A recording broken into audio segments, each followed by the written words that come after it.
Thank you, Al. Well, it's a real pleasure to be with you folks. We're going to be using the outlines beginning with a human values orientation in your books. And Al has suggested that we use a lecture technique with you breaking in whenever you'd like to in order to cover as much as we can of the material you have before you. I like the definition not of a genius but an expert. And you know, an expert comes in two packages, X meaning has been and spurt meaning a drip under pressure. And what I want to do, if I can, is to try to avoid any such definition by saying at the outset that what we're going to be talking about is the result of an enormous amount of research in many, many university campuses, many industrial settings, government settings, the League of Women Voters, Boy Scouts, Girl Scouts, all types of human enterprises, including the family. The findings out of research and a broad variety of fields that relate to management. You folks are managers in the sense that you get things done through other people.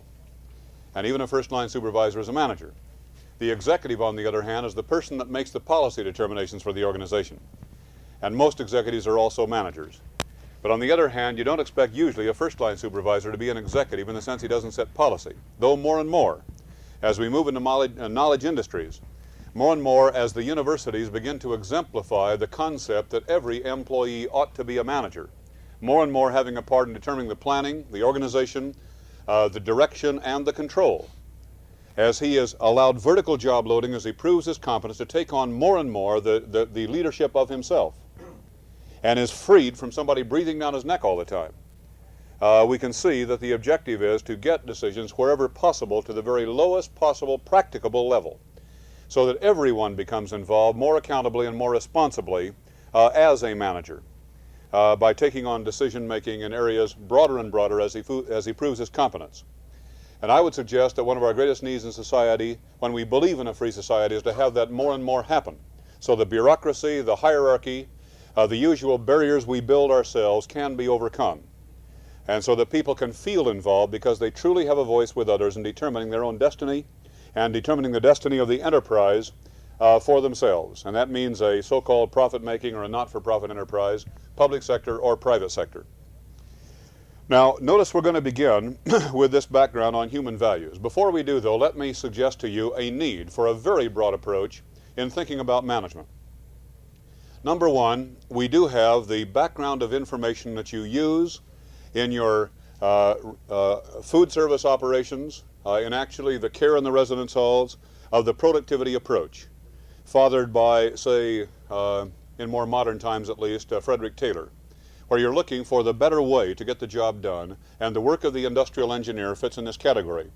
He having moved long beyond being just a stopwatch boy taking studies into management engineering. That's the productivity approach. In addition, we have the classical approach, fathered largely by Henri Fayol of France, a man who, as a head of a corporation, made studies of himself and of others to determine the functions we all fulfill as managers: organization, staffing, planning, directing, and control. And here we can elicit many principles out of the blood, sweat, and tears of experience of a better way to get the job done. Then thirdly, we have the rationalistic model approach. This is operations research, game theory, PERT, critical path method, ways to build models, both visual models, where you can see the flow in which you get things done so the end product, say, of a meal served comes out, including purchase right on the way through, but you can see the steps. And then the use of mathematical models and more complicated devices, as, for example, in the simulation we had long before we had anybody take off the face of the earth and head for the moon, so that people who actually made the trip at least came back. Otherwise, you'd have had probably not just thousands, but perhaps hundreds of thousands of deaths before you could ever learn all you need to do to have made that a successful experiment. Now, this is an approach that involves, again, adding more information to be able to see how to do the management job better. We also have today the institutional approach to management that's been with us a great deal of time, where we study law and the enterprise of the university or the enterprise of the corporation or the enterprise of the labor union, these different institutions that set the parameter on our allowable conduct, including custom. Although we may want to break with custom and change that custom at times, still we need to understand the parameters that will be permitted to our conduct right now. So that, for example, we found in multicultural studies recently that there are different cultural allowances of creativity, involvement, participation, and innovation by the lowest level. And I use that term only in the way the language is often referred to. The people who are non-supervisory employees. There's different allowances in different cultures. Prussian Germany, you'd never tell a man why you tell him what to do. If you told him why, that would mean he could infer that he had the right to question your authority. And if you did tell him why, he'd say, that's not my station in life, I have no right to know. Does my boss trust himself? And the fellow would lose leadership in the culture of which he's a part. And yet the studies that have gone on so far have demonstrated that within the area of permissivity, to get involvement, to let people question, to have a voice, to have a part to be able to say to their boss, we think you're wrong, boss, we want to talk it over with you.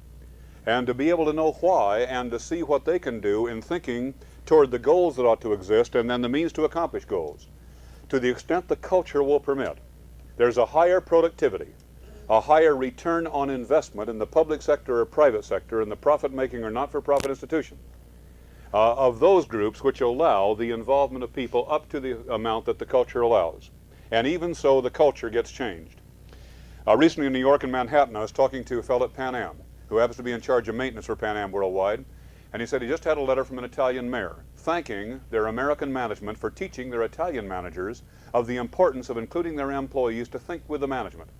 In their city, where the general manager would have his home at the top of the hill with a 9-foot wall, and all the way down the hill, stair-stepping, would be the homes of people in different levels of management with lower and lower walls till they got down to flatlands where nobody had a wall at all. Everything was so stratified, you see, based upon that particular culture and the way in which it was treated with a hierarchical way of looking at things. And he said that because you have taught your managers in our culture the value of letting people have a voice, of helping people to see that they can, as personalities, express themselves, it has made an enormous difference in our whole community, because other Italian companies, in talking to your Italian managers and finding out about the increase in productivity, the cutting out of strikes, because people understand each other and work better together and their grievances are properly cared for, has led to a change in attitude and management throughout our community. And the class war barriers that we have been responsible for often in management have been coming down. Now there's an example even where the culture, you see, is becoming changed.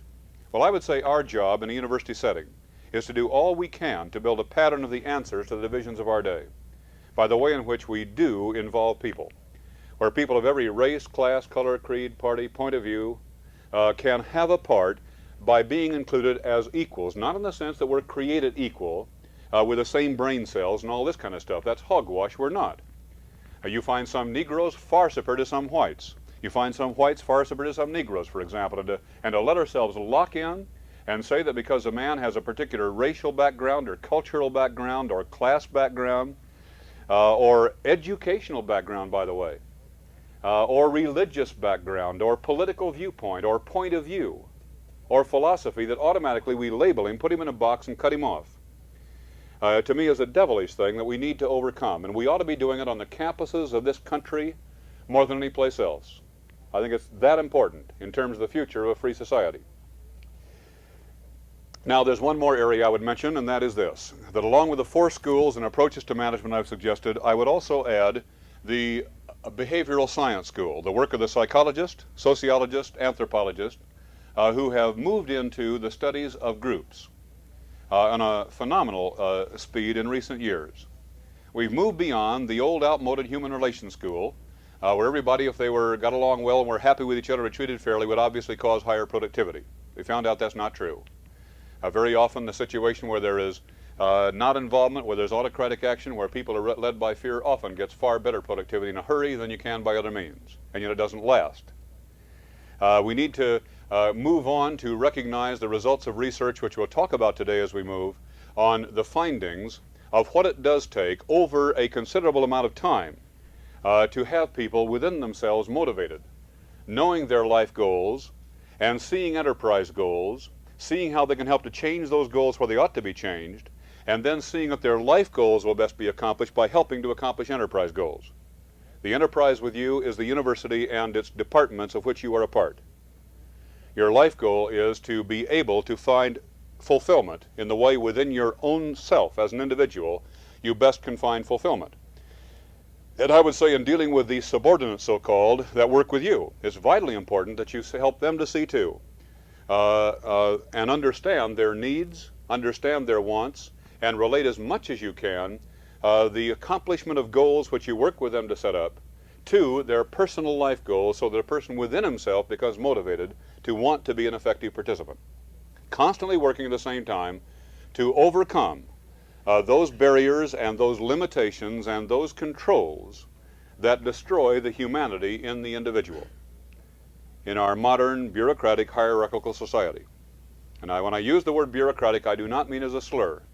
I'm talking about it in Weber's sense of a planned, rational organization and structure necessary when we have specialist functions, as everyone in this room does, to recognize that we have to set up a group of bureaus, a departmental organization with specialists doing a job.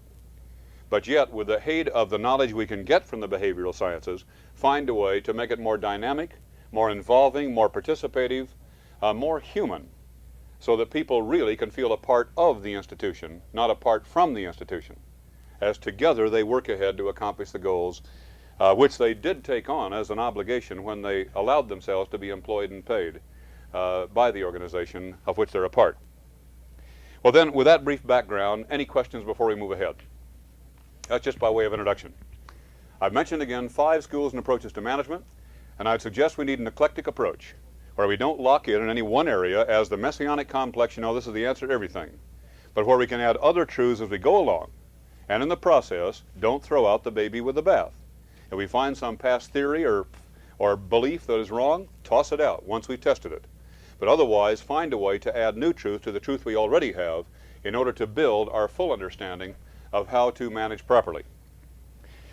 Now you'll notice in your outline I refer to the fact that we have had, in this age in which we live, opposing scales of values. Opposing ideas of the value of the human being as an individual.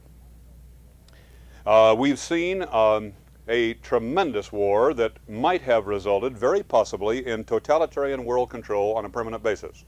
If you think of the miracle of Dunkirk and Malta and a few things that happened there, such as Dunkirk, where the first time in over 70 years of recorded history, the seas were smooth at that time of year and heavily fogged over so they could escape from the mainland back to England to regroup in the fight against the Nazis. When you think of the fact of the tremendous move ahead while we slept, with a man who would write a book called Mein Kampf, accepting as his moral philosophy the statement that any man that will not sign a treaty and tear it up as a scrap of paper if it serves his self-interest is a pacifist, misery-mongering old woman. Now, to us, that's an amoral concept, but to him it was a totally moral concept in this sense that he believed that the only test of morality was what gives you power. That's the only test of morality. Or again, that's the so-called extreme right-wing philosophy that you face there. And on the other hand, we've had a very powerful left-wing ideology on the extreme side, expressed in the same moral concept by Lenin in 1921 when he said any lie, any cunning, any ruse, any evasion of truth, any half-truth is justified to gain our end of total world control. The people in these enemy nations to us say we are immoral. Nothing could be further from the truth. We just don't believe in all this hogwash about a myth of God and honesty and love. Why, those are false ideas invented to make men soft so they will not overthrow their oppressors. But we have an absolute moral standard, and it reads like this. Anything that speeds up our total world control is moral. Anything that dissuades it and holds it back is immoral. And I would find, therefore, that you can find these views quite often expressed either in a super race or a super class philosophy. And don't think you don't have a super class philosophy sometimes, too, in the heart of America on the part of those who feel that there's some God-given right, because you're a manager, to work with people in such a way that you put them into a peon situation of subjugation without the right by their own spirit to have a part dynamically, fruitfully, in participation, in thinking as a part of the institution how better to accomplish the goals and how better to structure the values. All right then, I would say too that there is a failure here when it comes to private values and public needs, caused by slogan thinking. The person that will call a person a communist or a Nazi or a fascist just because he differs with your point of view is one of the greatest dangers, I feel, in the country. We label people and put them into boxes, and it's an evil thing to do. We have a program going on for some 900 members of management right now in New Orleans. It's a 10,000 employee company. And some of the, I would say we have in this company the largest percentage of Negroes employed in any major corporation in the South. And I do feel in talking with the company's leaders that they have a mission here to produce an answer to divisions of our day. I think my best friend in management down there is a coal black Negro fellow named Fred Wilson, who's been with the company for 40 years. He's the top man in the nation in the moving of ships. They launch a giant ship every 7 or 8 weeks. And this guy, Fred Wilson, is the most skilled man in the movement of giant ships in this nation. To show you the quality of manager Fred is, he told me the other day that when they moved the Humble tanker, the largest ship ever launched in the world on a side launch basis, and also the largest ship ever launched in the Gulf of Mexico, when they had to move with his crew that tanker a distance of 168 feet to get it ready for the launch on July 12, that his men worked for 55 hours without sleep to move that tanker. And he said, I very carefully after that went to each one of my employees separately and individually, personally, and thanked that person for the tremendous job he'd done in helping us to meet the goal we'd set to accomplish. Expressed my personal gratitude to him. And he said, I know very well from the response of the men and the attitude of the individual men I talked to, that they would probably go home and tell their wives, gee, my boss thought I did a great job. And within his own heart, on the basis of his hierarchy of needs, that probably meant more to him, inside himself, than the next increase in pay would mean. Well, you see what I'm suggesting? What we need to do is to find an answer to the thing that will say that man, Fred Wilson, should not be the highest paid superintendent in that yard he happens to be. He should be. He's the most skilled man in America in his field. Or on the other hand, it curls my hair to hear something like this. When the, many Negro foremen and a fellow like Fred Wilson that I have in my classes down there will tell me that all of the non-supervisory Negroes refer to those fellows in supervision as Uncle Tom, automatically. And I say to these Negro guys, you know, what the hell's going on here? You have rightfully damned us white people for putting you guys in a box because you're Negroes. And what are you doing? You're putting your own fellow Negroes in a box because they're a member of a management team. Why shouldn't a man have a chance to advance? Why do you say he's untrustworthy just because he's managing you, you see? We have to think through these issues, I'd suggest, to think about our values. What do we believe in? What are we for? We need to talk about these things. We need to bring them out in the open, and believe me, we're doing it down there. And I feel if we don't, and I don't mean in a hate-filled way or a supercilious or self-righteous way, but if we don't talk about these things and just silently be, you know, nice to each other and courteous to each other rather than getting out in the open with our hearts about what is it that we really believe, then I can understand why we can expect that opposing scales of values to those we give lip service to probably tend to win. Okay, then, one further example on this private values versus public needs on the use of slogans. The real estate people in this country have quite often referred to the Public Housing Act as the most socialist legislation ever perpetrated upon the American public. My argument is not whether you agree or disagree with that particular statute. But the interesting point is the author of that act is Senator Taft of Ohio, a conservative Republican. Now you see how you can label something? Taft got up before the Senate and said, I've investigated this thing and I found that capitalism, free enterprise, has not taken on the job of slum clearance, has not taken on the job of meeting the housing needs of our most poverty-stricken people. And therefore, I am putting my name behind this bill. And after a fight for that kind of legislation for many years, it was passed with his name behind it. Now again, you can say it's right or wrong, that law. But the point I'm making isn't that. We can have honest difference of opinion. The point I'm making is to label something as socialist, you see, or fascist, or anything we don't like, simply as a slogan can actually cut off the chance to think realistically and honestly about what is right in a particular situation. Now, we do need to resolve the conflicts we face today. We need to think about the ways in our managerial job, which includes all of us in the room, I believe. We all are managing someone else to some extent, leading other people. We need to think out how, not only we believe, but if we have a belief, how we can work together to build positive answers to the divisions of our day. I think of Wilberforce in the House of Lords that fought for 12 years to outlaw the carrying of African slaves on British ships.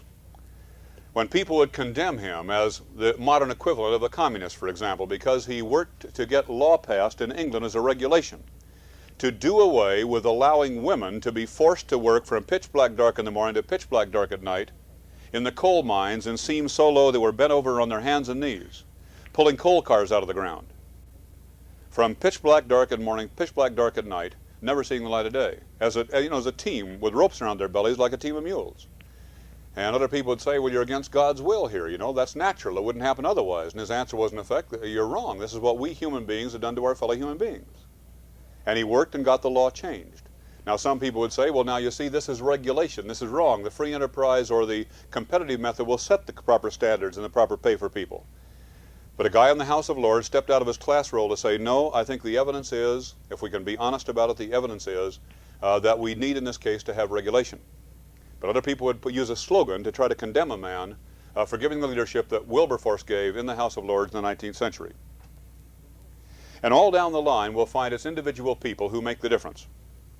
You'll notice the ages through which we passed, and now we live in every one of those ages, including today the ideological age, where the ideas that control the minds of men. And by men, ladies, I'm using that term generically, you know, that includes you gals too. The ideas that control the minds of men do determine the course of history. And we need to think about what we believe in as a result. If you read our newspapers, very often you would tend to think, if that's all you thought about, just the language being used today, you'd tend to think that the real battle line is a battle line between the so-called extreme right and the so-called extreme left. My contention is it is not. It is between a moral concept of right versus wrong.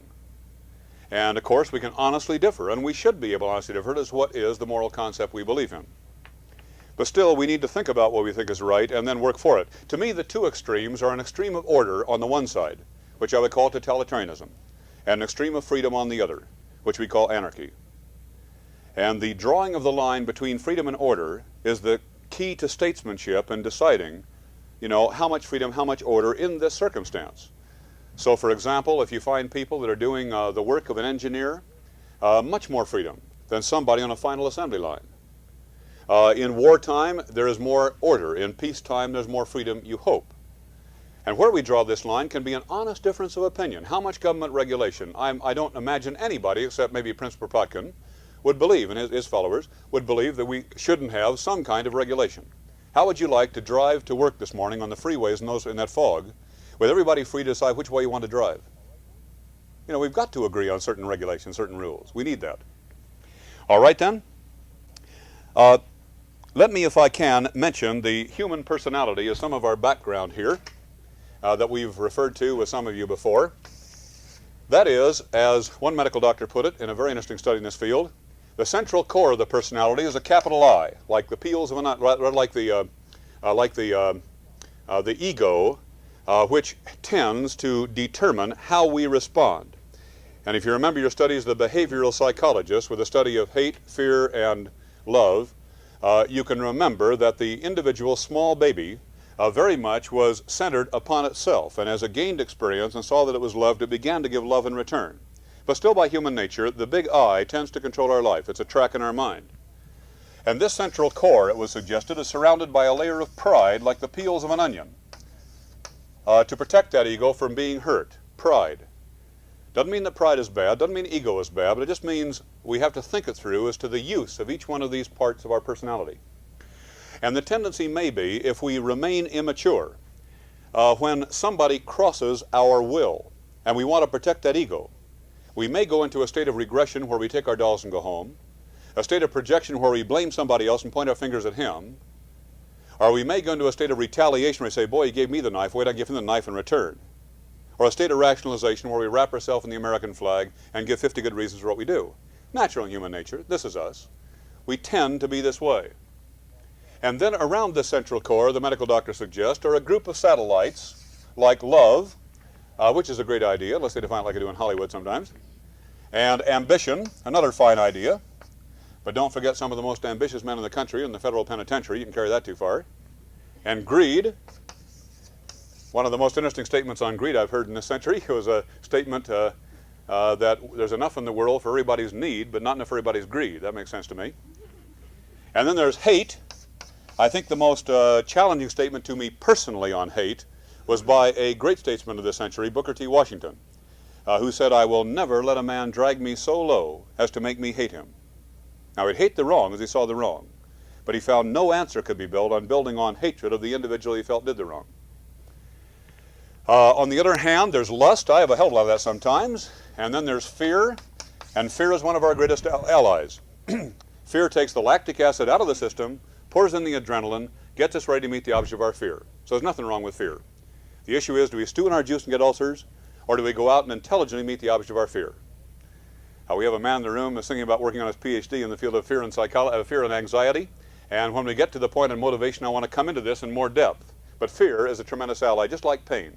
We'd all bleed to death without pain. And the only issue is, what do we do with it? All right then, I would say that as we think it through, we do have an enormous importance to think through what personal character means. And again, each of us has to do this for himself. But there is an importance in light of the age in which we live on building an answer here. Here I'd like to define materialism by the Oxford English Dictionary definition. Materialism is defined as a way of life that says that material gain is the highest calling of man, and that moral compromise is justified for material ends. It has nothing at all to do with earning a living to support the family.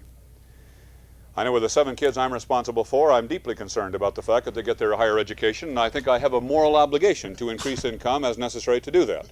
And the issue is not whether I want to earn a living, or any other of us want to earn a living. The issue is rather, am I in a position where I'm out to give my best, expecting the gain to follow the give? Or I'm out to get all I can, and then grudgingly give what I have to get it? What comes first, the give or the get? And it's a question, again, of a scale of values, of what we find within ourselves is right for ourselves here. Now, I won't talk about profit from the standpoint of industry and commerce today. Profit, to me, is a return on investment. Somebody, the student, his parents, the government, which means the taxpayer, somebody is putting an investment into a university. Those of us employed by the university have a moral obligation to maximize the return on that investment in services to students and in the education of students. That's our obligation. And to me, that's the same thing as a profit. That's all it is. And therefore, if we are part of a university, which is a public sector institution, I would say we have the same moral obligation that supposedly a man hired by a company has to maximize the return on investment for the people that put up the risk capital for people's jobs. An average of anywhere from $17,000 to $29,000 in risk capital for each man's job a person hired in industry. You see, somebody put that money up, they have a fair return right on that investment. But on the other hand, I would say this, that we want to be very careful to understand that when we talk this way, that does not mean that we should not give a fair return on the investment of you folks as managers and of your non-supervisory employees as non-supervisory employees on the investment that you are making. Because you are investing something far more precious than money. You're investing your time, your energy, and your skill. And you deserve just as much a fair return on your investment. And your employees the same. All right then, I would say on this point then, note if you will that I've put down here a few basic principles that we will employ this afternoon in human relations. One is that we need, when we communicate with people, to understand their needs and wants. Communicate with people on the basis of their needs and wants. With some of you, I mentioned this case, I believe. We had a conference at Nassau Country Club for one of the airlines, and one of the fellows from the overall base, a mechanic, a foreman mechanic, said, you know, we've just developed a new rule that we have to teach to our employees, and here's why the rule came up. Recently, we read in our commercial airline journal that over at another airline, one of their mechanics forgot and left that steel safety pin out of the landing gear that we all use. And as a result, by his forgetfulness, when his best friend was up working in the nose wheel, the landing gear retracted and crushed his best friend to death. Now that could happen to anybody in any of the airlines because we all use the same steel safety pin. So therefore, on the basis of this experience, we have now developed a new device which is 2 steel pins with a cable between. It has to be hung at one location or another, and no longer can a man forget. But this requires a new rule. How do we communicate it? Another foreman spoke up and said, well, you know, I think this is too important to put on the bulletin board. I'd call the guys together in a meeting, and I'd say to the guys, fellas, the company has a new rule for you to learn. How does that bite you? Another guy spoke up with empathy, and he said, well, Joe, I like your idea about a meeting. But if I remember when I was a non-supervisor and somebody told me the company has a new rule for you to learn, I put up an iron curtain. Oh, not one more rule. I think I'd approach it this way. I'd call the guys together and say, hey, fellas, any of you guys read that over at American, one of their mechanics forgot and left that steel safety pin we all use out of the landing gear over at their overall base? And as a result, when his best friend was up working in the nose wheel, the landing gear retracted and crushed his best friend to death. Did you guys hear about that? Fellas, our company wants to see that that doesn't happen to any of you guys. Then I tell him about the rule. You see the difference? The first guy sets himself up as a boss. What does the boss do? He gets across a rule. The next guy says, what are the needs and wants of the people I work with? How can I talk with them and communicate with them in such a way that when I get around the rule, they'll be hungry to learn what the rule is? Just a matter of approach. Or take this example. You have a counseling session with one of your subordinates, and you give him some of the good points first so he doesn't feel all shriveled up and wonder, is my boss not seeing anything good about me? Build on the good things if you can. But when you get around to the bad things where you want him to improve, you can do it in one of two ways, and it means exactly the same thing. Now, Joe, here's where you're no good. Or you can say exactly the same thing this way. Now, Joe, here's a real opportunity for improvement. Said exactly the same thing. But one way the fellow feels depressed. The other way, gee, my boss has faith in me. I can improve. Wholly different way, you see, just the way we approach a person in dealing with him. The principle of interdependence would rest on this point that all of us are investors. Our employees, the managers, and those who put up the capital. We're all investors. And it's a matter of being sure that everybody receives a fair return on what he invests. To get away from this idea of just a constant fight, of course, if we're not fair to people, that's when you get trouble. If we are fair to people and don't communicate and help them to see the way in which we determine what people are earning based upon competence and so forth, and see that we try to treat people fairly, if we don't communicate that we do this, then of course we have trouble as well.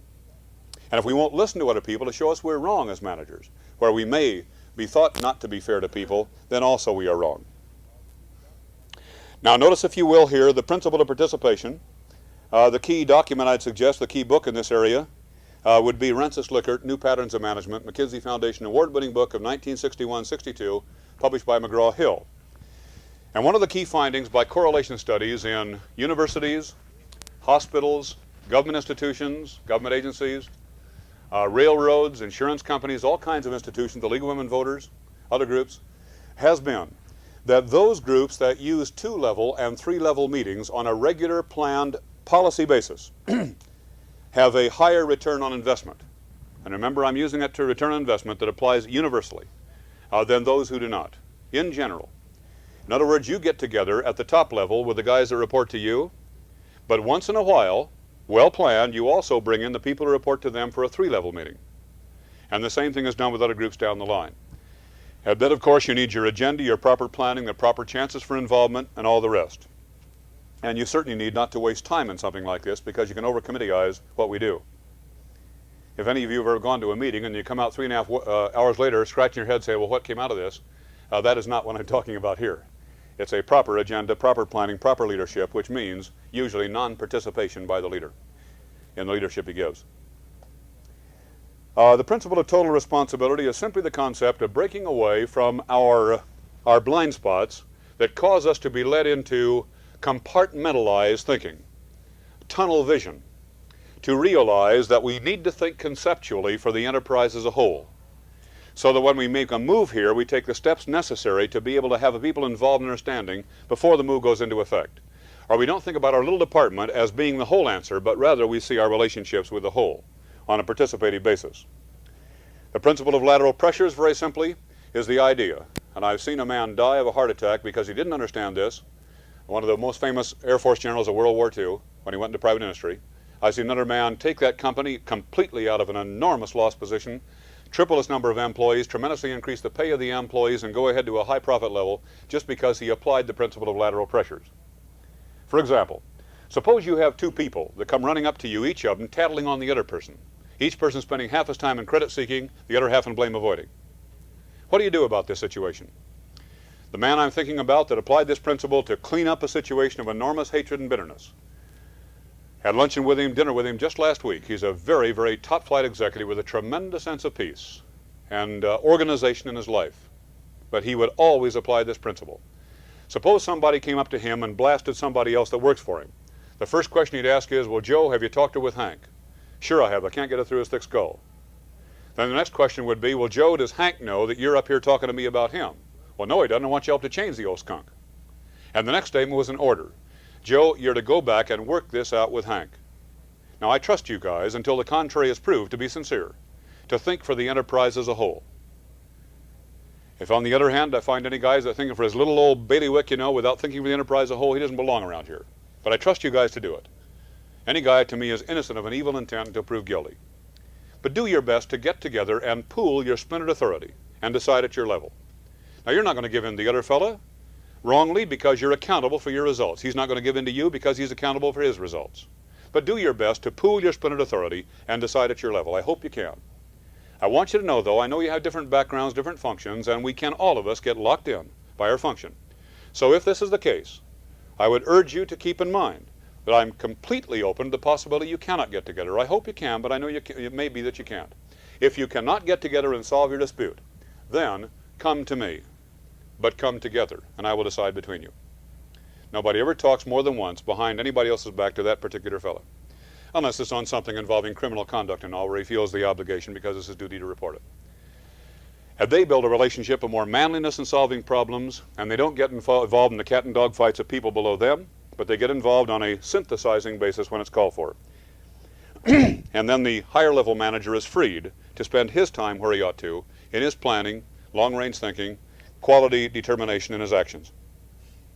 All right then, the principle of individual differences is obvious, that no two grains of sand on the beach are alike, no two human beings are alike, that we need to communicate with each person in light of the kind of a person he is. And remember that when you give orders to a person, very complex in nature, and he does the job well, if you gave him the same orders for the same job 2 weeks later, he'd say, well, does my boss think I'm stupid? He's a different man. You don't give him communication in the same way because he became a different man in the meantime. And the principle of the mirror is simply that when I tend to be angry at somebody else or some other group, am I willing to say, well, wait a minute, let me look in the mirror. Is there anywhere where I was the cause of this breakdown on which I need to face a need for personal change before I start busting away at somebody else? So when we give orders to a person, it may be that the other person will listen to our orders and go ahead and butch the job badly. And if we can only say, well, wait a minute now, before I bawl him out, how did I give those orders? What words did I use? Could he have properly, understandably, sensibly interpreted what I said in the way in which he did? So I don't just jump right in and blast the other guy, because maybe there's a need for me to reconsider the fact that, as the semanticist says, all words have a great many meanings. All right then? Moving ahead, we will have a chance then to apply, in the age in which we live, a question about some of these values and ethical standards to the areas we want to cover next. Here we move to the work of the psychologist, primarily. We'll take the work of von Neumann and Wiener, the men who studied the human mind to develop a computer, the work of Dr. French and all of his colleagues at the Brain Research Institute at UCLA, the famed neurologist at McGill University, Dr. Edward de Bono, and his studies that were just published in the last 3 or 4 weeks at Cambridge University, and try in a non-egghead way to make realistic and applicable some of the findings of the experts, the true experts, not the cynic's definition, the true experts in the field. Some of you will recall, when we've been together before, that we discussed this matter about the human brain, this knob up on top of our necks. Can anybody recall from any prior discussion how many brain cells we all have up here? Each one of us? Yeah, billions. Over 10 billion brain cells, and this is just the neurons. We also, each of us, have 100 billion glia that clean out the system and feed it. It's an enormously complex mechanism. Over 20% of our energy output is used by the human mind. And our brain uses substantially more energy when we're asleep than when we're awake. How many individual items can we all store in our memory traps? Anybody recall? The figure given by the scientist is more than 3 trillion individual items of information. And yet you say that guy that works for me is a lunkhead, you see. He has a storage capacity more than 10,000 times the storage capacity of the finest computer invented by man. More than 10,000 times. Though it won't be long before we'll move ahead enormously in the storage capacity. But this is really phenomenal, really, when you think about it. When you think of what 3 trillion means, a trillion is 1,000 billion. A billion's 1,000 million. Think of it. It's almost incomprehensible. We don't even begin to use our mind with the capability that really is there. But it's understandable that sometimes people just give up and say, well, boy, I can't be able to fathom what this is all about, how it operates. Pete and I were talking at luncheon today, and I mentioned to him, we were talking about anxiety and fear, you know, and data input and all, and the fact that we often have stored data that has an influence on our minds that we don't understand.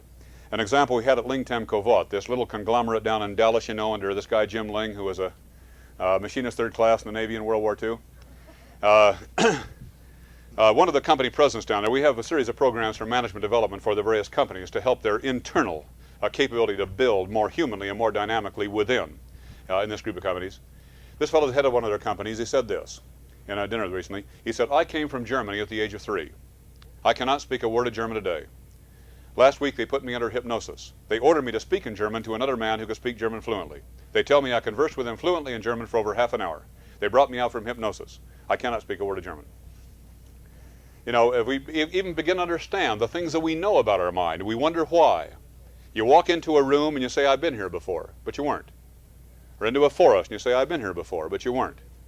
How does this thing happen? Well, if we had time, I'd give you the theories on this, and they sound very reasonable to me. But there's so many things about data input, data storage, data retrieval, and data element reorganization that we can use that I'll get on very quickly to the area of creativity and the use of the information we store. Wiener, in his last book before he died, said we store on the short tracks information we use immediately, then the tape is wiped clean. Why keep that stuff in our mind? But once we store information in the long tracks, it stays forever, like the man down in Lingtemco Vod. And the question is, how do we move it from the short track to the long track? In our studies at the University of Chicago, I think our principal psychologist we studied in this area was Ebbinghaus of Germany from the 19th century. And he used nonsense syllables to have people learn how to remember things. And he had people learn a long list of nonsense syllables to avoid any one syllable having an image linkage with something already stored in the mind, you see. If you can link in that the thing that you hear with something stored in your mind, you can be able, by the experiential basis, to feed it back rather quickly. You see, you can glue it in. So he wanted to avoid this.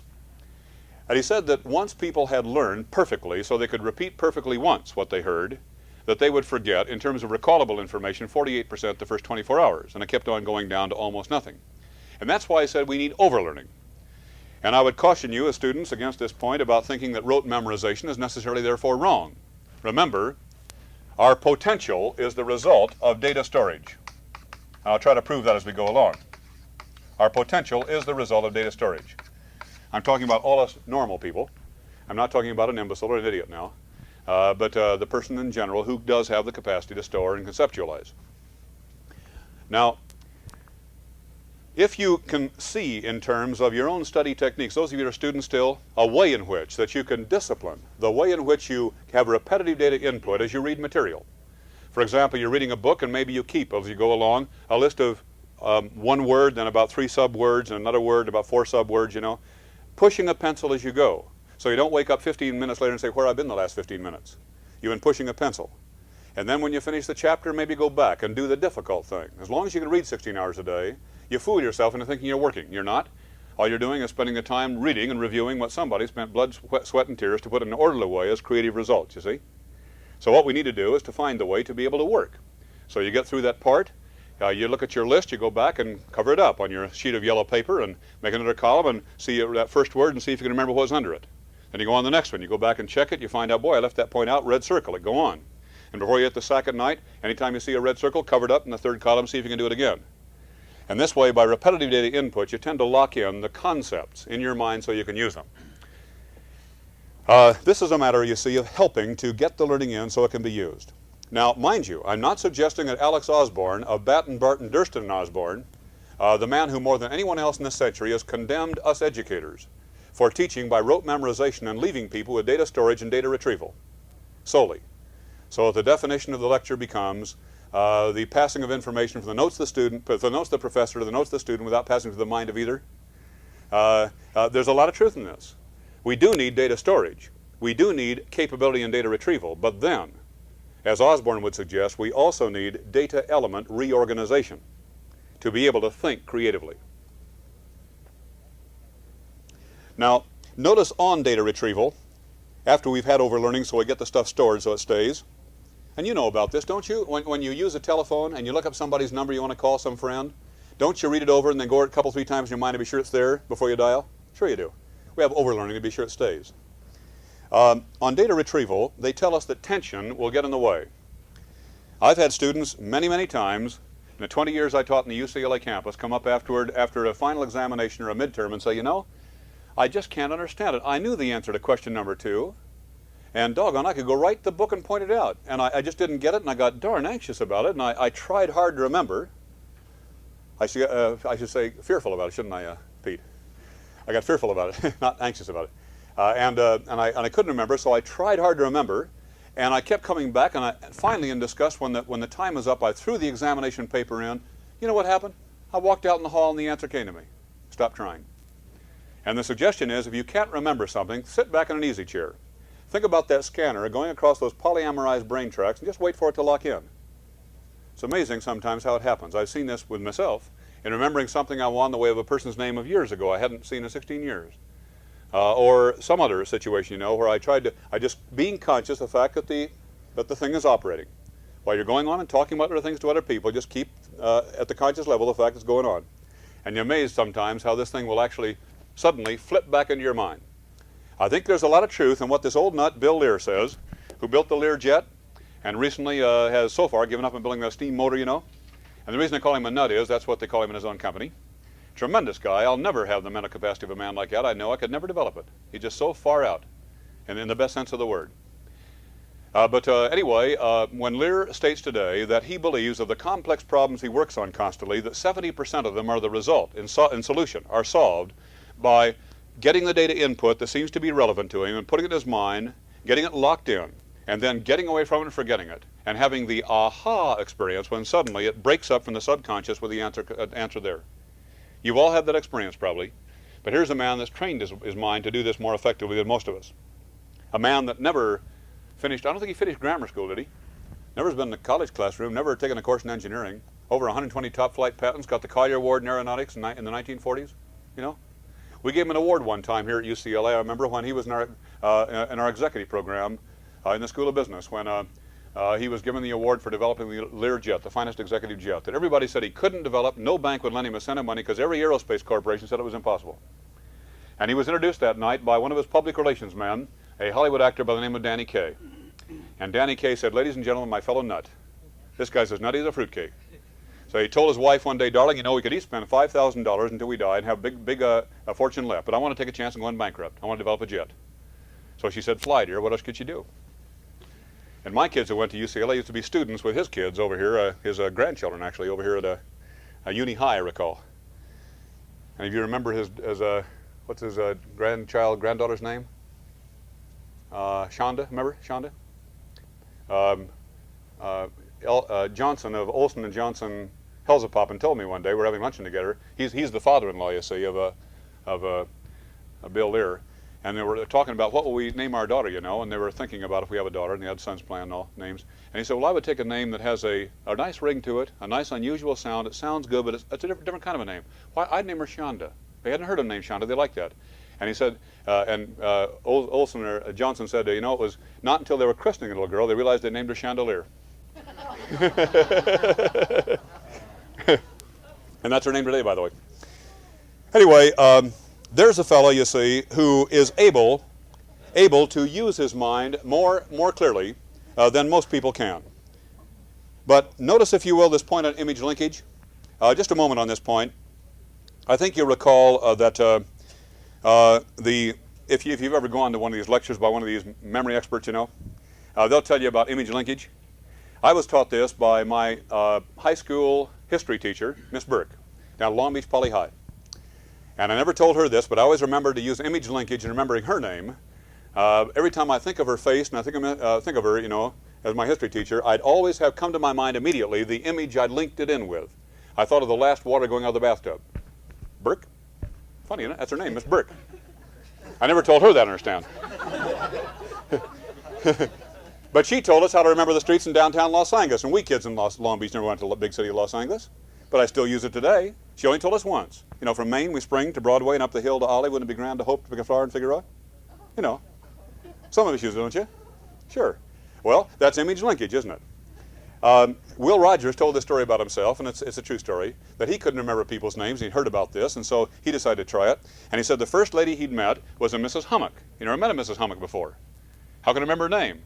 He said, well, I'll look at her face and I'll think of her stomach. Stomach, hummock, hummock, stomach, you see. And he said he was walking down a street in Los Angeles 3.5 weeks later, saw him walking toward him, and went right up to her and said, well, hello, Mrs. Kelly. Kelly, belly, hummock, stomach.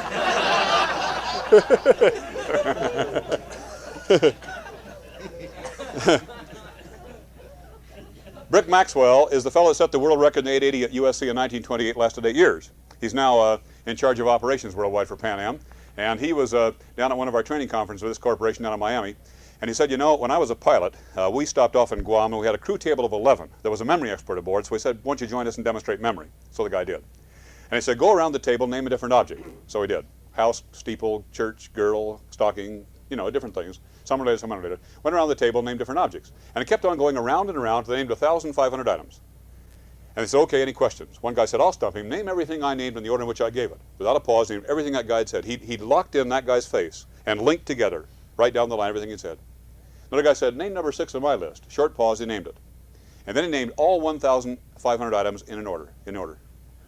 And they said, boy, that is phenomenal. And then he named all 1,500 items backward. You want a demonstration how you can do it? Just take a moment. Just because if we get fascinated, you see, with the mind we have, it's a tremendous thing because it gives us a new sense of adventure, you know. That's all. I'm going to give you a group of things that you've already got glued in your memory tracks, and I'm going to just glue them in to a certain method of linking them together now. All set? All right. Some of you tried this before. Think about a glass, a water glass. Got a glass in your mind? Put the glass up near the ceiling. There are drapes coming down from the ceiling. Drapes. There are roses spun around the drapes. Roses. There's a pencil sticking out from the roses. Pencil. The pencil penetrates a door. Door. There's an elephant pulling on the door. Elephant. The elephant's going down the street. Street. There's a bunch of ashtrays lying on the street. Now don't mention the linkage, it's just the individual items. Number 1?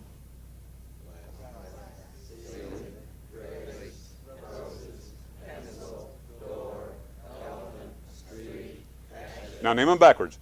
Ashtrays, street, elephant, door, pencil, roses, face, ceiling. You could all go home and tell your families it's locked in forever. Now, so for some of you it will be because you'll try it on somebody you know, or your mom and dad or your husband or wife, and pretty soon you get repetitive data input, and 10 years later I could ask you and you go zoop zoop both ways, you know. All this is a case of linkage. In studying in law school, I know, we'd study for a whole year and never have an exam, even 10 minutes, till the final 3 days, 6 hours a day.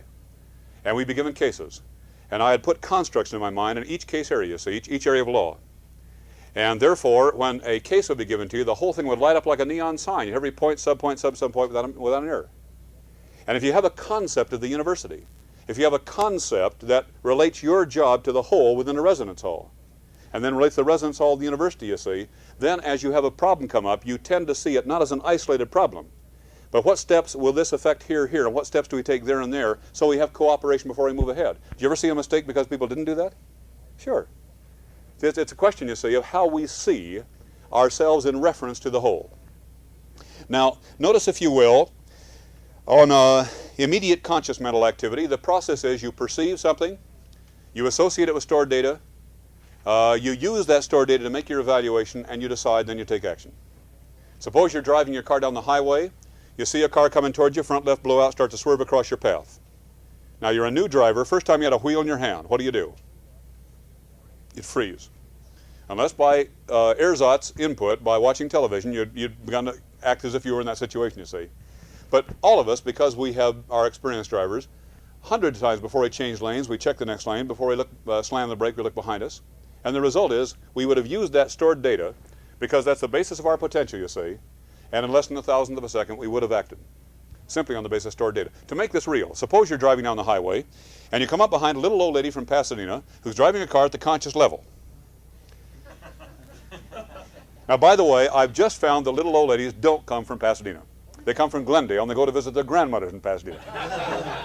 Okay, now this little old gal, she's driving a car at the conscious level. Do you trust her? Of course not. If you came alongside and there was a blowout, she'd probably scream and cover her eyes. You can tell that because she is so aware of what she's doing. Now, to keep this from being a sex-linked characteristic or an age-linked characteristic, suppose you come up behind another little old lady from Pasadena and she's driving her car at the subconscious level. She doesn't know what she's doing. She's talking to her friends. Literally, if you can break through the bias, you trust her much more. Because if you came alongside, she'd catch herself. Like this, you see. Data storage makes it possible. You know she's got the stored data. All right, then? So much of it, then, therefore, involves subconscious, because we're freed by the subconscious activity. How many of you people in the natural activity area in the last 10 minutes, honestly now, have been conscious of breathing? Nobody? Nobody with asthma? I'm surprised. Usually somebody is. Are you conscious of breathing now? Kind of uncomfortable, huh? Now, obviously, we all know we can hold our breath, but you cannot hold your breath and commit suicide. The automatic will finally take over. But don't put on a couple of concrete boots and jump in the river and try it. Just by sitting in an easy chair, you can't do it. All right, then? Much of what we do is data-activated activity, like the person driving the car. As a matter of fact, we mentioned this in one of our conferences. I think some of you were there. Of the driving to, as you come to work, and driving home. One of our students in the executive program at UCLA, a fellow named John Moore, adjunct professor of engineering, who's now second in command North American Rockwell. He was telling us at one of our alumni meetings when he was made president of Autonetics after he finished this year's program that they asked him why he didn't move out to Orange County, where his plant was located. Why did he still live up in Bel Air? And then he sold the house and moved down to an apartment in Wilshire. Why did he move out there instead of driving across what Bob Hope called the longest parking lot in the world? You remember Bob Hope's definition of Los Angeles freeways? He also had the second definition. When the traffic really opens up, they only got two kinds of drivers, the Dodgers and the Angels. But why did he do that? You know, why did he move out there? And he said, well, I don't want to bother you, but this is my most peaceful time of day. You see, I'm an activist. And if I'm driving my car from there to there, I'm at peace because I know my subconscious won't tell me how to get up and go into somebody else's office. And so therefore, I get in the freeway, I set in my halo space. I keep my eyes ahead of me. If anything penetrates, I'm immediately conscious of it. And having set my halo space, then I begin to think about who I'll be with. How can I help this fella to recognize that his personal goals he wants can best be accomplished by better cooperation on our ultimate goal of our organization? How can I help these guys to anneal a relationship? We had a program for this company, 900 members of management in this company as well. This is the Autonetics Division North America, just finished, gone on since July. And Bill West, Vice President of Engineering, said, for 2 years, John Moore would call me when I had a serious problem I was working on, at some time or another, just sporadically, apparently. And he'd say, hey, Bill, how you coming that problem? You think you got the answer yet? Yeah, we think got it, John. We're working it hard. Wait a minute, Bill. Before you started working on the theory you're on, how many alternative answers did you look at before you locked in on that being the answer? He said, he knew I needed this. I was a non-creative man. And as he would drive to work, John Moore would think about, maybe today, in light of this factor, it's time to call Bill. And I doubt if in 2 years he spent more than 15 minutes on the phone with a guy to help him to be reminded not to lock in on the first answer that seemed good, but to look at alternative answers before he made a selection. Simple point, you see. But there's a guy that thinks conceptually and thinks creatively for people. Or in working out the effective use of time. The urgent, the important, and the avoidable. Building a matrix in his mind. And among the urgent things, what are non-delegable that only I can do? Now, what's the list of priorities on them? What first, what second? The delegable, what is the job? To whom shall I delegate it? What kind of feedback do I need? So nobody will say the old goat will forget about it once I delegate it, you see. What's the first report and final report? And in a more complex job, he needs that. And then the important things that are non-urgent, so you plan ahead for them and don't become a firefighter. And then you avoid the situation you see of this guy in the New Yorker cartoon with a very worried look putting on the telephone and saying, what interruption was I working on when I was last interrupted? With a sign behind his desk that says, the harder I try, the behinder I get. So there's an example, you see, of the problem that we face all the time, is the need to be able to plan ahead. Well, now, that driving to work, so many people says, I have no time to plan. For a fellow like this, he actually programmed his time to drive so that he knew, with his nature, he would have that free time and he would plan what to do when he arrived at work. We had a conference 5 years ago out in Pomona. A psychiatrist was speaking to us. There were 685 executives in the room, and everyone was a man. They were old-fashioned, as you can see. And this is what he said. Gentlemen, there will be 200 divorces that are going to happen in this room that will never happen if you'll listen to my advice and take it. I ought to charge you for this advice because you're not going to listen unless I charge you. But I'm going to take a chance and tell you free. When you finish your day's work, organize the papers on your desk for the next day in the order in which you want to take them up. Make a master list now from the papers and add other things not on paper that you ought to put in their order of priority. All right, take that paper and put it in your pocket. Once it's captured on paper, your subconscious won't be trying to say, gee, what didn't get done? I got to be sure and get this done, that done. You see, it's captured on paper. Of course, if later on you think of one, remember it so you can put it and add to the list later, you see. But now you've captured it in paper because, as Confucius said, the strongest memory is weaker than the palest ink. Now you captured it and you know it's there and your mind is freed. All right, step into your car. Turn on the ignition.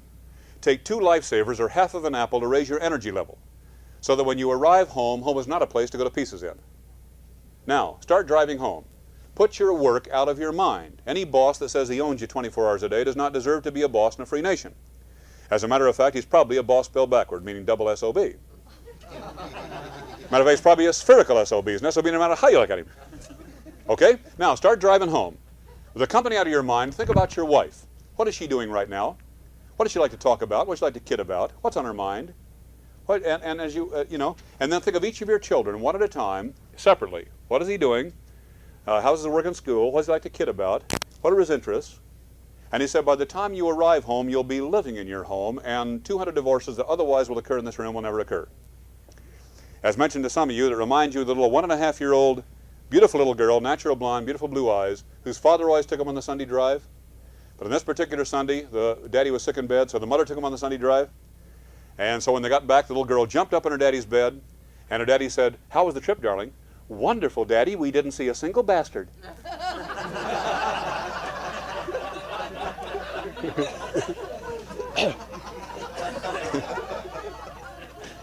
I see you get the point. All right, now you'll notice your creative mental activity, item G on your list, will be aided. It'll be aided if we can really break free to recognize that we have an enormously creative mind potentially. I'll come more to how we develop our creativity a bit later on. The scientist says that when you store data on your memory tracks, reality and imagination are equally strong. I think of a gentleman who is in Missouri whose friends will say to him, "Well, Mr. Jones, would you like to take a walk now?" And he'll say, "No, I couldn't possibly take a walk now because the three little men in Chicago that turn the knobs and dials that control my life won't let me take a walk now." But half an hour later he comes up with a big smile on his face and says, "Well, the three little men in Chicago that turn the knobs and dials let me take a walk now." And with his keepers he goes off and takes a walk on the happy farm.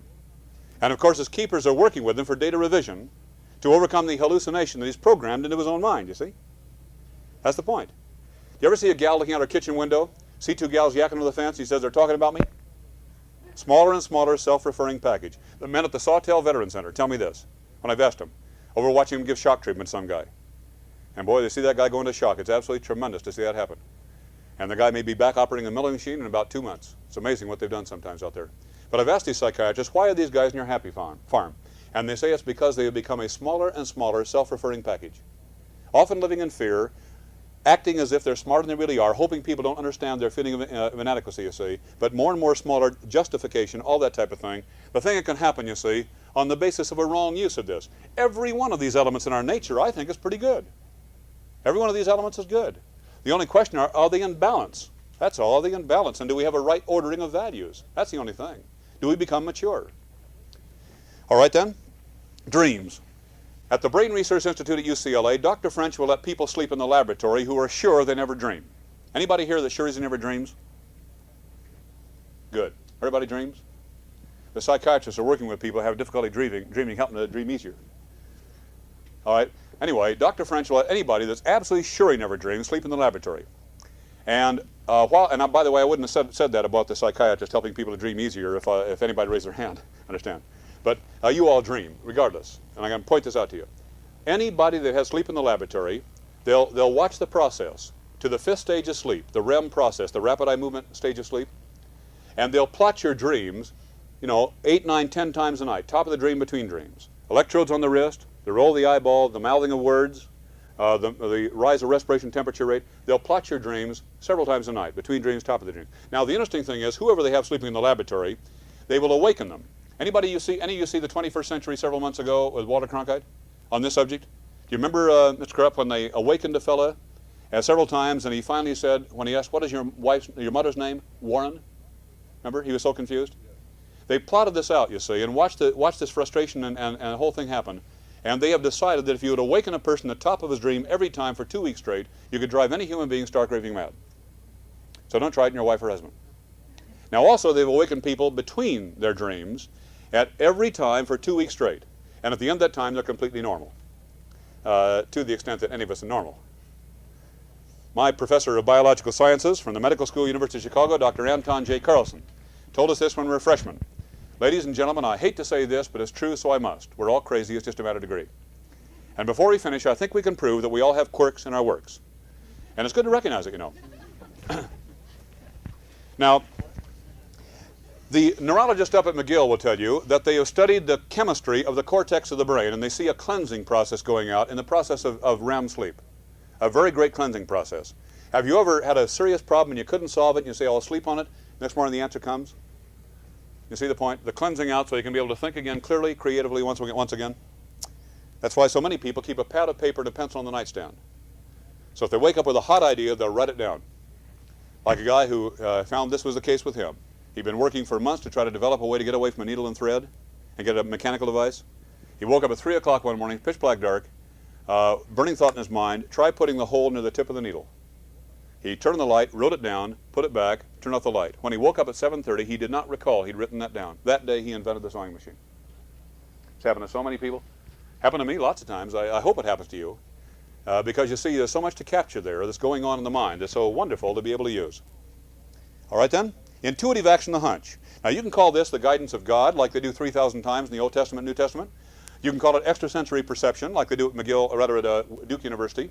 And I honestly don't give a damn whether you call it the guidance of God, like a fellow being told to go to a street call straight in Damascus or go to Egypt and set his people free, or you call it extrasensory perception, or whatever you want to call it, spinach or rheumatism. That's okay with me. But I want to suggest that we ought to recognize that we all have this built-in guidance mechanism. I've had an occasion, my next-door neighbor, Bob Bitterman, down here in Westwood, driving out of the driveway, looking over at Bob. He was mowing his lawn with a very worried, hungry look on his face as he said, "Hi." And just almost a physical impulse came into my mind, that man needs to talk to you. And me and my big fat head, I said, well, he's obviously busy, drove off the airport, caught a plane, got a call 3 days later, Bob had committed suicide. Well, I blame myself for that. I did not know until after he committed suicide, his mother committed suicide, and his older brother had committed suicide. He was the general manager of the May Company Crenshaw store. Bombardier, B-24 Liberators in World War II. Tremendous guy Bob was. But I blame myself for that. I didn't respond. When I was dealing with psychiatric misfits in the Tank Destroyer Corps, U.S. Army, World War II, the Section 8 case you recall, I remember as a corporal I was interviewing the Section 8 cases for the Psychiatric Review Board, and I remember hitchhiking out to fix up a place for my family. I got 19 miles out. Suddenly, just a strong urge to go back and see a guy I'd worked with as a case sometime before. Completely rebuilt his home. His wife and 11 kids joined him, drawing a major's pay as a buck private in a motor pool. Hell of a guy, really was. Tremendous guy. Lapsed Catholic, hadn't been to Mass many years, but you know, he'd been drunk for 7 months, mother reporting the draft board. He hid her guts, got drafted. I found out in checking his MOS, his AGCT and all, he had the highest IQ in the entire camp of thousands of men. Tremendous, brilliant man. But here he was, loudmouth, brash, you know, dirty looking, all that, disheveled. We got to know each other. His family was reborn. The head of the juvenile court in San Francisco wrote congratulations for this. And the fellow's whole family was now living in Gatesville, just outside the Army camp. And he had 2 large trailers to take care of the family's needs. But I remember hitchhiking out to take care of my family's need, and the place needed cleaning up. Weeds were this deep in the place I'd rented. Got halfway to Jonesboro, one of these urgent thoughts, just get back and see that guy. Hadn't thought about him in weeks. Well, in this case, I acted on it. I felt so strong and so uncomfortable inside, well, hell, I might as well. It's not a foolish thing to do, but I'll do it. And I got back to the place at the trailer court 2 minutes before he would have killed a man with a butcher knife. You explain this. I've seen this happen time after time after time. You read about it in the paper sometimes. Recently in the LA Times, several months ago, about a guy in his office said, I was told to get out of my chair and drive and see and follow my family, went on a picnic up the San Gabriel Mountains. Anybody recall where he found the family? Front page of the LA Times. Car was turned over in the stream. It was during one of those times when heavy rains, you know. Now the streams are still running. He cut down the rocks. Remember that? His daughter was under the car, drowned. His wife had turned herself right side up, below the water level. She was drowned. And in her dead hands was their 1.5-year-old son. Remember? Got him up, 37 temperature, you know, got him up. He said, I was told to go. Well, you explain this. To me, it's more than a coincidence. I've had so many hundreds of examples like this. I think all of us have, really. The hunch, you know what it is. And I don't care what you call it. Honestly, I don't. The point of it is it's part, I think, of our makeup and our equipment. Notice on executive planning, we've already talked about planning the use of time. And I'd suggest that staff conference at the end is very important, where you involve people to go over the things you want them to do and to talk about it and let them talk you out of it in the process, if they can properly do so. Maybe there's some other priorities in the use of your time as the boss. Or maybe there's things that really somebody else ought to do, you're giving this guy to do. Or maybe they need more time, or maybe they need more delegation but more administrative help to back them up. But the chance to get together and use a staff conference right is important. Now, our break will be coming very soon, but before we do, I want to do one job of giving you an assignment. Those of you that have had this assignment with me before, and some of you have, please do not give the answers away to others. And who knows, any number of these cases, whatever comes to mind first, I'll use with you. I remember at the University of Chicago one time, as students, professor told us in one of our classes that deals with this problem of what is called the scotoma or blind spot. The scotoma is a blind spot, like a blind spot in the eye where you can see light, but you can't see the person. You can see a shape, but can't see the person. A blind spot in the mind is a scotoma too, where I see oranges, but I talk to you and you see apples. I'm blind to the fact that you see apples, and you're blind to the fact that I see oranges. Typical blind spot. Well, now these kinds of things happen to all of us. We all have blind spots. And I feel that if I can be able to deal with you on this basis of proving to you the fact that we all assume, and then it's hard to break free, it'll be a help in being able to think through problems more effectively. Well, let's see what case I'll take first. Anybody with an engineering mind or without? Take this example. There's a top view on a blueprint. That's a top view. Why, this thing just won't stay, will it? Think we ought to use it still? I don't know. Maybe I can tie a knot in or something. Next, I'll give you the frontal view. If you had a drawing, you see a blueprint drawing. This is the front view. Exactly the same. I'd like to ask you to try to draw the side view. Now remember this. On a blueprint, if there was any construction line, these are construction lines. If there was any construction line that was lower underneath that you couldn't see on the surface here as you looked at it, that construction line would be shown as a dotted line. Notice there are no construction lines shown. Try to draw a side view if you will. When you get through, I'll give you about 24 different side views if you'd like to see them. Most people can't draw a side view of this after days of trying. Simplest thing in the world. All right, here's another case. This is one that some of you will have seen, I know. You walk into a hardware store. You buy certain individual items. They are all of the same general size. They are all of the same quality. They all fulfill the same function. She's already seen it, I can tell that. Okay. Certain items in a hardware store, the same general size, the same quality, all fulfill the same function. This is what you buy for 50 cents. Is that right? These are what you buy for $1. Okay? These are what you buy for $1.50. Now, the question is this I'd like to ask of you. What are these individual items that you're buying in the hardware store? One guy said, I'm getting big 10-penny nails here, little brads in a box down here. No, you're not. They're not the same general size. Another fellow says, I get a whale of a quantity discount. That's not logical. The pricing is very logical. But your job is to figure out what are these individual items you're buying in a hardware store. Now, I'd like to give you a case involving the use of matchsticks. You have 6 matchsticks. Your job is to take these matchsticks and put them together into a configuration of triangles using all matchsticks as complete sides of triangles. Don't cross them. Don't break them in half. Don't split them down the middle. Use all matchsticks as complete sides of triangles and end up with 4 equilateral triangles using all matchsticks as complete sides of triangles.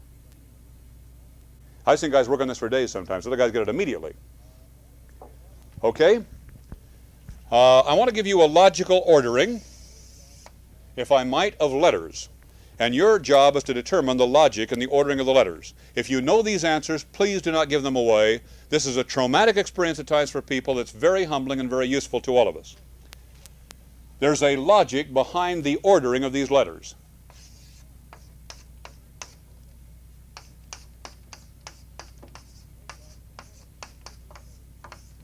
Your job is to fill in the appropriate letter in that space. Fill in the appropriate letter in that space, and the logical reason you use for the selection of that letter must explain why every other individual letter is exactly the letter it is. Why are those 2 T's and not 2 L's? Why are those 2 F's and not 2 G's? Why is this no and not a Q? You know? Why is that a T and not an R, we'll say? You've got to find out the logical reason, and that will explain the letter that it actually is. I think I'll give you just one more case. You're in the Middle East. Your company failed to send you your money that you needed to carry on your work there by airplane. They sent it by ship, and it'll be 3 weeks late in arriving. So you walk into an inn there in the Middle East, and you say to the innkeeper, you know, my money will arrive late. Can I stay in your inn and I'll pay you after 3 weeks? And he said, it's against our religion. I'm sorry we can't. You must pay us day by day. And then he says, well, you know, I have this 23-link gold chain here, small links, 4, 5, 6, 7, 8, 9, 10, 11, 12, 13, 14, 15, 16, 17, 18, 19, 20, 21, 22, 23. They're small links, but they're all solid gold, and I think if I were to put it up as collateral, you'd certainly not go wrong, because if the money doesn't arrive, you can keep it. Well, I'm sorry, sir, even with collateral, we cannot take payment in this way. You must pay us day by day as against our religion. Sorry. Okay, then I'll give you the 23-link chain. If you let me stay 23 days, I'm sure by that time the money will arrive. Sorry, sir, you can't pay us in advance. It's against our religion. But I tell you what, I like that chain. I'd like to have it. You've got to give me one extra link every day and keep the rest of the links in your hands. So the first day I have 1 link and you have 22 links. The second day I have 2 links and you have 21 links, and so forth, until finally I have all the links after 23 days. But I don't want you to break up the chain badly. I will let you separate totally, and that's all, at any time, all the time, no more than 2 links. You can pull apart 2 links, and that's all. And your job is to figure out how you can only pull apart 2 links and meet his requirement of paying him 1 extra link a day until he has all the links. Okay, time for coffee break. Now I got a job to do.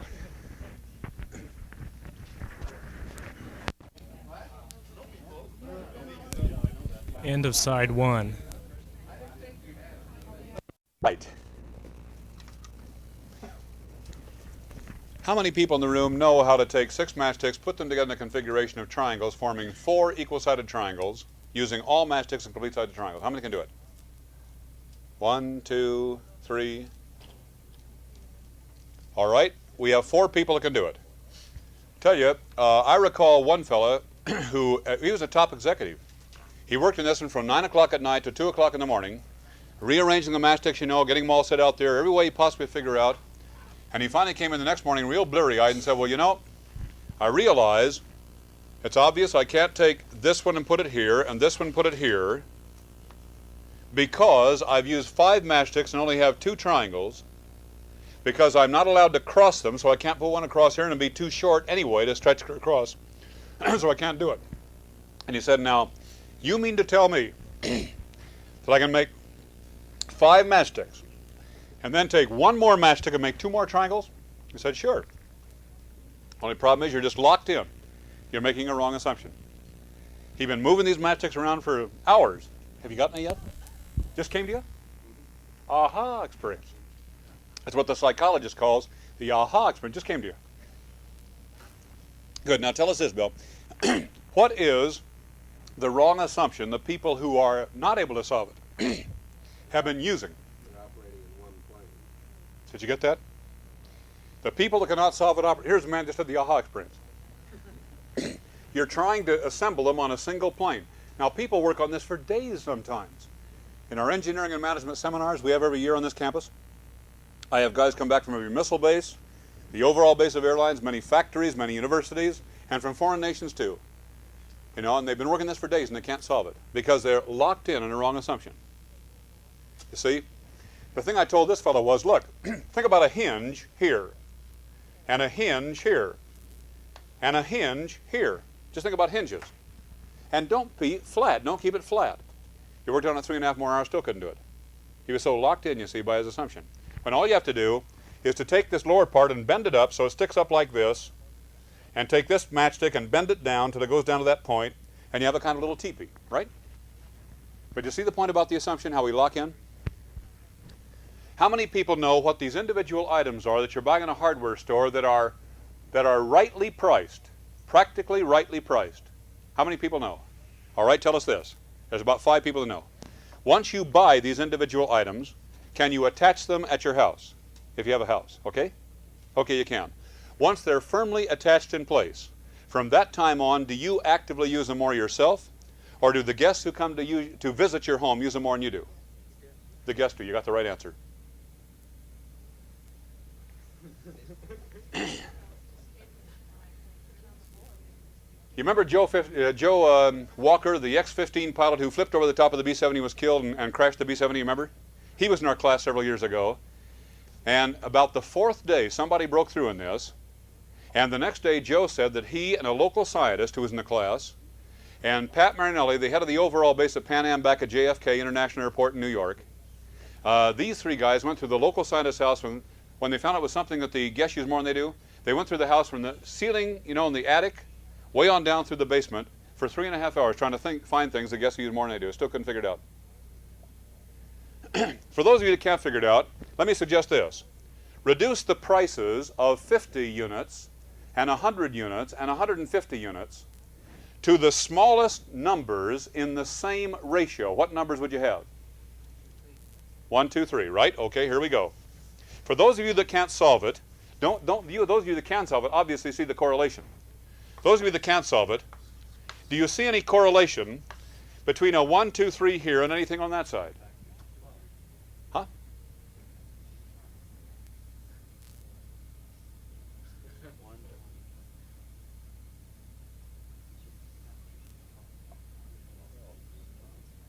Does it correlate with 1, 2, 3? Would this help any of you that don't solve this problem about these individual things you buy in a hardware store? You see, you find them up in the counter, don't you? Don't you? Go up and pick one up here and one up here and get them all together, don't you? Sure you do. Would this help any of you if I put a little screw hole here, a little screw hole here? Would that help? A little screw hole here, a little screw hole here maybe? Some people buy them on plates like this, and the screw holes are in the corners.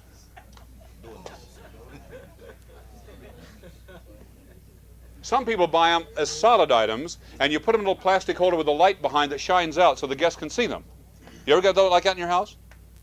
We had those in our house. Now, how many people at this point, be honest, how many people at this point know what the individual items are you buy in a hardware store? How many know? Boy, more than half. Good luck for the rest of you. Keep working. All righty.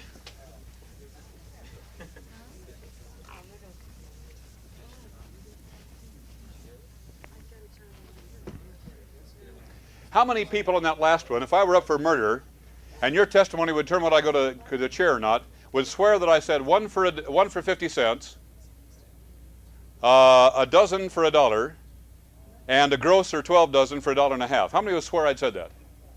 Yeah. You see, our friend here who's running the equipment here said, can't you make this clear so that the tape can take it down by saying one for 50 cents and a dozen? See, that's why I couldn't say it?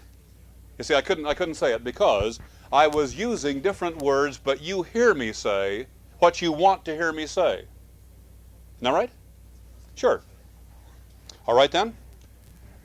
How many people can draw a side on this one? Anybody can draw a side on this diagram, come out right? Tell me what to do. Over here.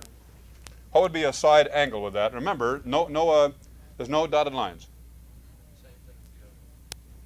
All right? That certainly is one way you can draw it. How come, though?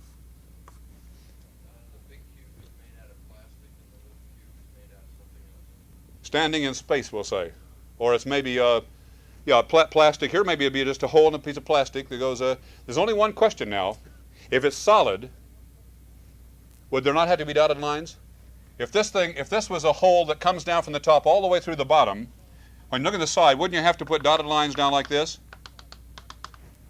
Through the plastic to show that there was a construction line there that showed there was a coal that came out that way? I think you would. But you could draw it this way. Let me tell you how. This could be a shell, just a thin metal box or a thin plastic box in which there was a hole cut here and a hole cut straight through on the other side. And when you look at this way, there could be a hole in this side and a hole coming out that way, and the same from the top. It could be a box with holes in every corner, every side looking exactly the same. That would be one way. Because you see it's so thin that it doesn't show a double construction line, you see. Because it's such a thin metal. This is just thin metal, very thin metal. Another way you could do it would be to make this in this way, which is a thin metal method for the side.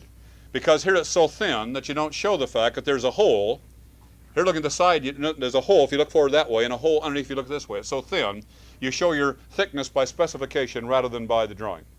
But here's another way you can do it. Now see if you understand why you can do it this way.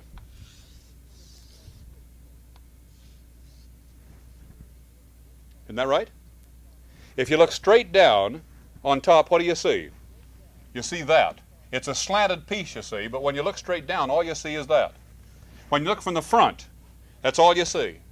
The same thing from the front that you see from the top. That's another way. Or another way could be this. And this would be accurate too. There's your dotted line where the hole is. Look at this way, you'll see the construction line there. This way you see construction line there too, and over on the side, you see. Or you could do it this way, because you wouldn't show any construction line if you went this way. Same thing exactly. There are many ways you can do this. This is most of interest, you know, for engineers, people of this type.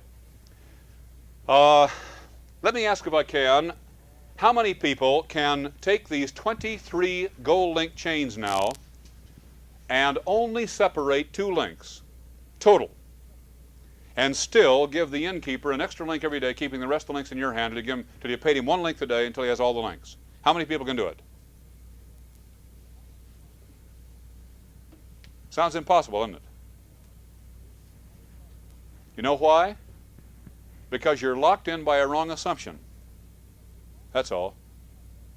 When you go to the store and give a person $5 for a box of Wheaties, you just get the box of Wheaties back? You get the box of Wheaties and change, don't you? Don't you? Like I say, inflation's a time when you read the menu from right to left. Okay? All right, let me show you how to do this then. We don't have much time, but the reason I'm doing this with you folks is to show you that how easy it is to think of something's impossible. The chain links you open up are number 4. Then you leave more than number 6. 1, 2, 3, 4, 5, 6, and up number 11, I think it is. Those are the 2 chain links you open up. Now to show you how simple this is, you take that 1 link out, don't you? You give them that link the first day. You give them this second link the second day. The third day you take back these 2 and give them the 3. The 4th day you give them this one. The 5th day you give them this one. The 6th day you take back these 3 and 2 and you give them this group of 6. The 7th day you give them this one. The 8th day you give them this one. The 9th day you take back those 2 and give them these 3. Now he has 9. Then you give him 10. Then you give him 11. Then you take back all of these and give him the 12 and start the whole thing all over again. Now you see, if we had time that we don't possibly have today, I would give you about 20 scotoma cases, about 20. And having given you about 20 of these cases, I would ask that during the breaks, overnight, and other times, you try to solve these. And when you see the answers and how simple they really are, after working on them sometimes for days, some people see one of these just like this. Others on the same one take days to solve it, but they see another one real quickly. But we get locked in on something that captures our mind and we can't break free. That's our problem. For example, everybody in the room probably knows this example. The case involving the school bus. You remember the school bus that was going along the street, they went under the underpass and got stuck against the roof. You remember? Shouldn't get down quite that narrow there. Got stuck against the roof. So the bus driver got out, you recall, and looked up to see where the problem was. The people in all the cars behind got out, and everybody was concentrating where the problem was, you recall? So they called in the city engineer and said, can you lift the top of the underpass and get us out? Impossible.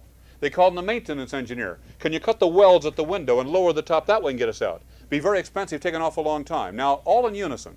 At this point, what did the little 8-year-old child say? Hey, mister, why don't you let some of the air out of the tires? So they lowered the bus about 2 inches, and on soft tires it went right on out. And had they had soft tires in the first place, they wouldn't even know they had a problem. But you see, everybody was concentrating where they saw the problem to exist, but the child looked at the problem conceptually. He saw the bus was stuck at the top, and the bus was stuck at the bottom. Or the case where the fellow was roaring across the highway, pitch black dark, 10 o'clock at night, no moon, no stars, aiming to get to the city in time for an appointment. Front left blowout, and in a rage, he pulled his car off the side, got out the spare, got the thing jacked up, got the hubcap there, got the lugs in the hubcap, and at this point, along came a big truck with a big blast of air, caught the hubcap, blew it off in the deep weeds. And now he's in a lather, being late for his appointment, doing his best, and he can't find a single lug. So the fellow in the insane asylum, looking through the bars, says, hey, mister, why don't you take one lug off of each of the other 3 wheels and put it in that wheel so you can get your appointment in time? So he does, and then he turns to the guy and says, you an inmate of that place? Yeah. Are you insane? Yeah, but not stupid.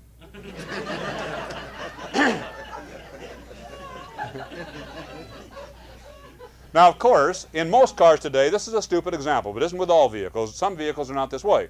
Most vehicles have the threads cut to torque in such a way that they twist on backwards, so the car moving forward, they won't loosen the lugs, you see. And then you can't take it on this side, you can't turn it over and use it on this side. But on the other hand, there are a number of vehicles still that use the method where you can interchange your lugs. Okay. Well, these are examples. I had one case in our place one time, a couple of years ago. I had a maintenance man in. And these darn accordion doors, you know, where you have your clothes hung here in the closet. And these accordion doors kept springing open. There was a big long spring in there. And I told the maintenance man, look, well, you get that spring out of there and cut it in half so it won't spring open.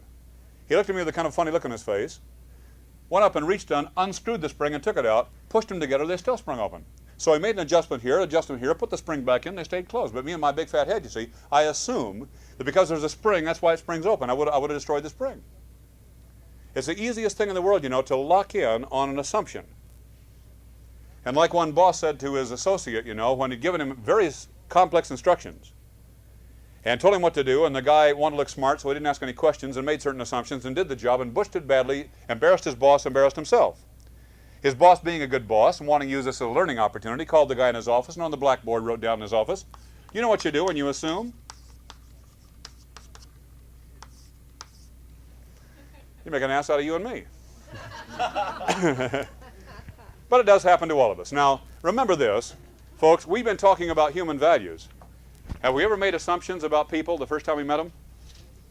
Have we made an assumption about a guy because of the color of his skin, or his religion, or his political viewpoints? You know? The same thing, you see, we're talking about here. We've got to be very, very careful about this, and I think it's a very deep moral point. The way in which we got to watch out for getting locked in. Now, we do need habits. We have to have habits. Wouldn't it be terrible to wake up at 3 o'clock in the pitch black dark every morning in a cold sweat, wondering if the world went out of orbit? We assume we're in orbit still, don't we? We build habits of thinking, and we need these habits. But we have to be cautious about being misled by them. Now, notice, if you will, in the study of creativity, here we talked about the problem of locking in under I-1 on your outline. The problem of locking in. Now remember, the data storage unit has the capacity to store 3 trillion items. The data retrieval unit for the average person can only deal with about 7 or 8 elements at a time. Only about 7 or 8 elements at a time. As you retrieve these elements and you see they're related, and you tend to jiggle them around to try to solve a problem.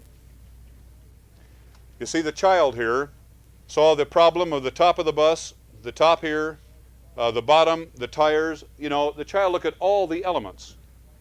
And probably because the child was down lower, this may have been a help too. But also the child didn't have the experience of the adult, and therefore hadn't been locked in by experience. Take this example. This was given to me. Oh, I haven't worked on this one yet, have we? Let's take that one, then I'll give you one more example.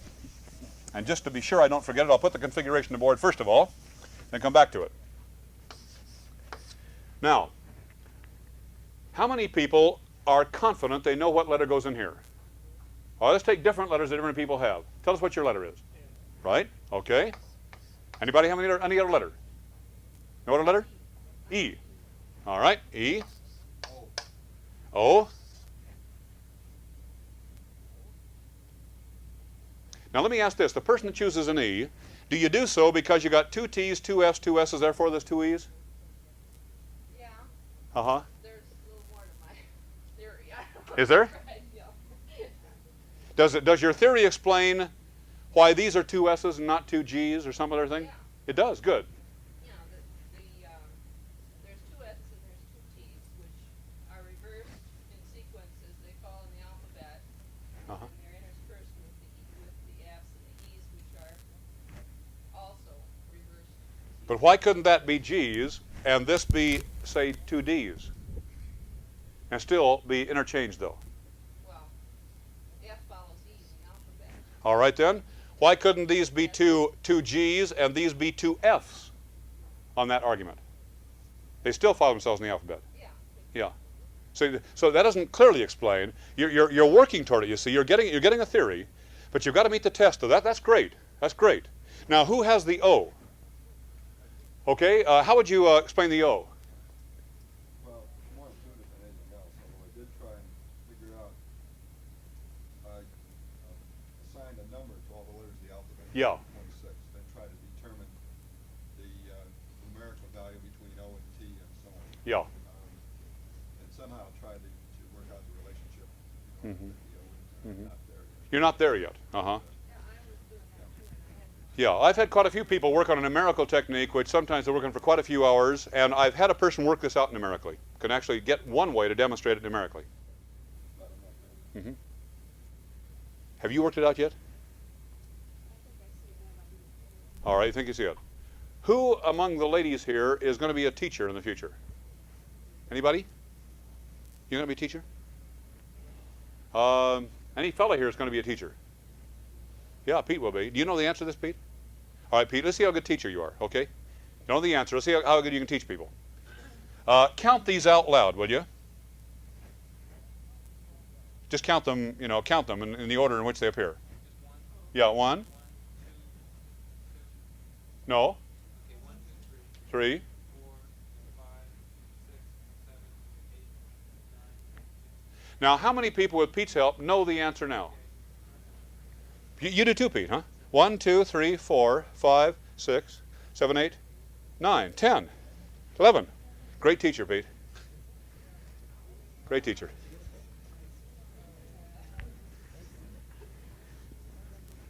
You see, Pete, usually when I ask somebody to do this, almost everybody else gets the answer, but you don't usually. You got it. Good. Good. Perfectly logical, isn't it?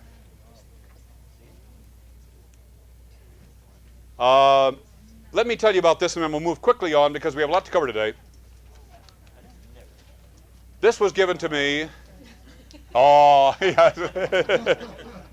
You know, sometimes when we give these, you have to escape before people can leave the room to get ahead of people.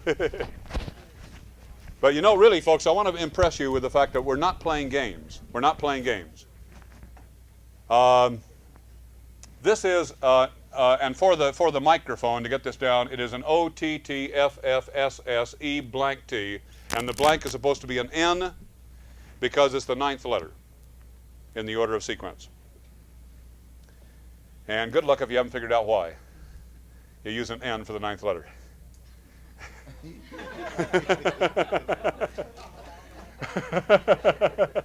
Okay, this was given to me down at Pan Am at the overall base in Miami, and I couldn't solve it, but I'll give it to you and see if you can solve it.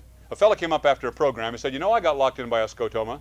A fella told me he's going to put a configuration on the board, and my job was to leave the configuration just as he put it. Don't turn it around anyway, just leave it there, but add to the configuration by putting on the board, anywhere I wanted to, 2 numbers. They had to be 2 different numbers between 1 and 9. They had to be Arabic numerals, not Roman numerals. And I must use them as numbers. And I couldn't put anything else on the board beside those 2 numbers, nothing else. And I must use them as numbers, 2 different numbers between 1 and 9. And I must end up, once I put those 2 numbers on the board, as a part of the configuration, I must end up with a number which anybody in the room, as a layman in the field of mathematics, arithmetic, would say is obviously a number less than 10. The total configuration is a number less than 10. I had to ask the guy the answer. He gave me this when I had to catch a plane. I worked on it quite a while, and I couldn't. I said, well, better tell me, I'll go nuts.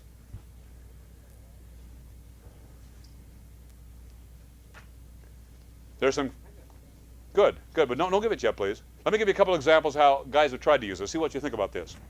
One guy said, I'll use a 6 and an 8. I'll put the 6 here, and I'll put the 8 here. Then I'll put in a decimal point. Number less than 10, isn't it? Number less than 10. Did he obey the instructions? No. He was told to put 2 numbers on the board, but nothing but the 2 numbers. He used a decimal point. That won't work. None of us said, okay, I use 2 numbers only. I use a 2 and a 1. I'll put the 2 up here, and I'll put the 1 sideways. 291st. That's number less than 10, isn't it? Did he obey the instructions? No. He used the 1 not as a number, but as a slash mark. He can't do that. Still think you have the answer? Better be careful now. Don't let me talk you out of it. I have intentionally given you examples of how not to do it to try to lock you in.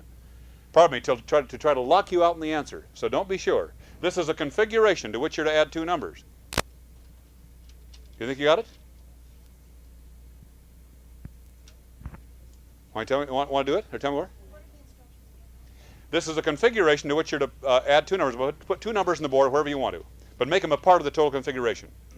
Leave this configuration just as it is, except that you put on the board two numbers, and they have to be two different numbers between 1 and 9. You have to use them as numbers. And you can't put anything on the board besides the two numbers. And when you finish putting your two numbers on, it has to obviously be a number less than 10. Can you do it? Want to try it? How about an 8 and a 9? Can you do it with an 8 and a 9? You can do it with any two different numbers between 1 and 9. Any two will do it. Any two. Would it be possible to make x counts with a 1 by the 9 and a 2 by the 1? What by the 9? 9 to the first power and 1 to the second. Like this? Yeah, and a 2 by the Like this? Would that be a number that any layman who doesn't know anything about mathematics, except the simplest arithmetic, could be able to say was a number less than 10? If you could, you see, then you could do this. You could put an 8 here and a 1 down here, because that's a power. And that power used with this is a number less than 10. But us laymen don't know this. You see, matter of fact, I don't. I'm a layman in the field of mathematics. I didn't know that. Somebody told me so.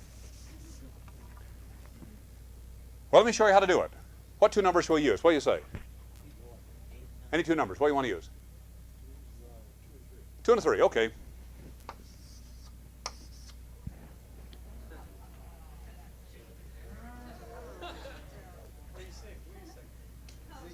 thought you said that. Yeah, you have to use all four as numbers. No, you have to use the 2 as numbers. That's right. You add it as numbers. Now you see why I said I tried to lock you in?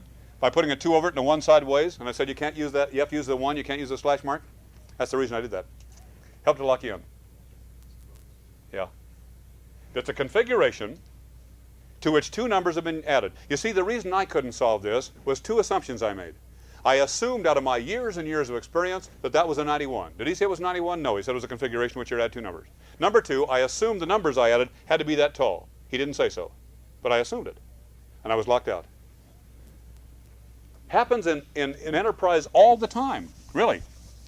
Technical problems, human problems, leadership problems, any number. Well, let's move ahead. I won't take long on this except to note under item J and K that I have summarized for you the findings of the leading creative writers of the last 3 centuries on their suggestions on creative thinking.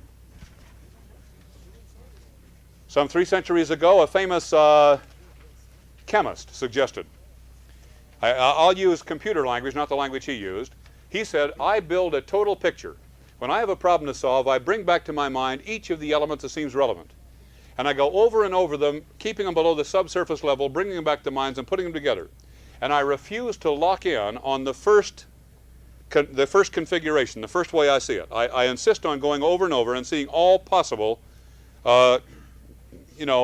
unities of these various items in different ways. Now, this way, he keeps an open mind to see alternative answers. On your next sheet, you'll notice remedial action. If you have a theory on your work on your PhD degree, and you're working ahead on it, for goodness sakes, don't lock in on your theory, your hypothesis, and get pride of authorship. You may want to get away, nothing's happening, get away and go down a different alley, you see? And try some other way to see if it becomes an avenue, not a blind alley. And by the way, that doesn't mean at all we shouldn't work hard at this. You may recall that Thomas Edison had an assistant who secretly kept an actual log of the number of experiments that he was making with Thomas Edison to try to invent an electric light. And one day, in rather utter desperation, he said to Thomas Edison, well, Mr. Edison, we'd better quit. What do you mean quit? Well, Mr. Edison, I've been keeping a list of the various types of experiments on the different theories that we've developed. And we have tried 2,000 different experiments by this time. I waited to tell you until we'd reached the 2,000th. Imagine how frazzled this guy was. And Mr. Edison, we've gotten nowhere. And Mr. Edison looked at him absolutely amazed. And I said, what do you mean we've gotten nowhere? We found 2,000 ways that won't work. Isn't that great? Well, I think of the great advance. You don't have to go back and do those 2,000 ways again. It's a matter of the way you look at these things, you see. We're going to come back to that when we get to the question of what you do about a mistake, too. Anyway, notice about taking a break, you may get the aha experience. When it suddenly breaks through, you know. Like, remember, Bill, suddenly you saw the way you get the little TP? And once you break through, you can get the answer. Discuss it with others. Sometimes you'll get a point that was skipped and all of a sudden it hits your mind, my gosh, I made an assumption at that point. And it comes back and you try it again. Or you talk with your wife or your husband or a colleague, as long as they don't put their big hoof in there and try to tell the answer. The very fact you're talking it over will help you to be able to rethink it more clearly than you could otherwise. Then you'll see sometimes you want to weigh the pros and cons.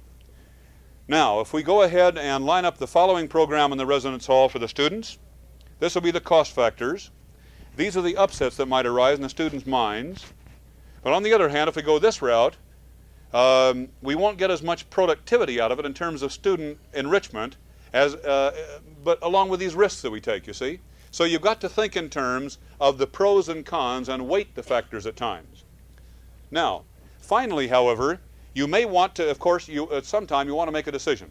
One word of warning here. A decision not to decide is a decision. A decision to put off a decision is a decision. And very often it's a far more costly decision than the wrong decision made without all of the evidence before you. Sometimes that's true. Down at San Diego, our students who are senior executives at Convair, at Lindbergh Field plant, tell us that had they gone ahead with the 880 jet commercial aircraft, at the time they first decided it was right to build, they think they would be world leaders. But they decided to be sure, so they put off time for a couple more marketing tests and some more technical tests. And then they decided to go ahead. At that point, they should have decided not to go ahead because they were too late. Anybody know that the net loss they wrote off on that one product line as a net loss? $425 million. That's more than they lost on the Edsel. On the Edsel, they say they made the wrong mistake of asking the right questions in their marketing survey of the wrong people. And then, of course, Bob Hope came out and talked about the little toilet seat in the front and all that kind of thing, you know. And got people's image of the Edsel off the base they hoped to. But at least you can see there what can happen. We have to be timely. Then maybe you'll want to let the decision simmer a while, it's true, overnight or sometime to get any fresh thoughts before you decide. But then you decide and go ahead, and maybe you want to make a pilot trial run first like old Henry Ford used to do. And then check it out, find if it's right, and then put your experience into work in a program. Now, we're coming now to some other deeper psychological points of great validity and very important relevancy to our life as leaders. When the guided missile that took the astronauts up the moon took off the launch pad, was it on target when it took off? Never is. Never is. They take it off of Kennedy, you know, to get the whirl of the world to help them to get it off. That's why they're doing it that side. When they took it off of Vandenberg, they got to plunk it in the ocean because they're going against the whirl of the world, you see. But anyway, they take it off. It gets its first input. It's never on target. Now, if the guided missile, when it gets its first input to show it's off target, thought, as many of us think about error, what would it say to itself? Oh, I made a mistake. Gee, I hope my boss doesn't find out. I'm pretty lousy. I'll probably keep on making mistakes. You see, we're being very honest and humble. Now, if the guided missile thought that way, you know what would happen? Next input, sure enough, it'd veer off in the wrong direction. Just like my students come in and say, you know, Dr. Vandewater, this course in legal analysis and all these concepts, I'm sure I'm going to flunk the midterm. And sure enough, they flunk the midterm. And sometimes they come in after and say, see, I was right, I flunked the midterm. Nothing succeeds like success, but also remember, nothing fails like failure. What we program our mind to be, we become. All right. The guided missile is taught to think by the scientists the way we're supposed to think. So, it takes off the launch pad, gets its first input. It doesn't even cross its little mind it made a mistake. All it says is, next time I'll go that way, it overshoots. Next input, next time I'll go that way. And it uses error to correct itself toward perfection, so the boys at Hughes and JPL tell us that Surveyor 1 landed 13 seconds late, 36 feet from the pinpoint of the moon. Surveyor 1. And you know about the last astronaut landing, they couldn't have been much closer to Surveyor 3 without blasting the devil out of the thing. Quite a remarkable thing, you see, if we recognize the fact that the scientist has learned how the mechanical brain is supposed to think by studying the human brain. All right then, here's another point that takes us deeper in this concept. Every one of us has in his mind a thermostat. A mental thermostat, which is called our self-image. Our self-image. This self-image, like a thermostat in the wall, rising and lowering, changing the heat in the room, will determine our self-image, and thereby, having set the self-image, it'll determine our comfort zone and our effectiveness range. Our comfort zone and our effectiveness range. And we can't break out of this. We'd be schizophrenic if we tried. All right? We set this self-image by this means.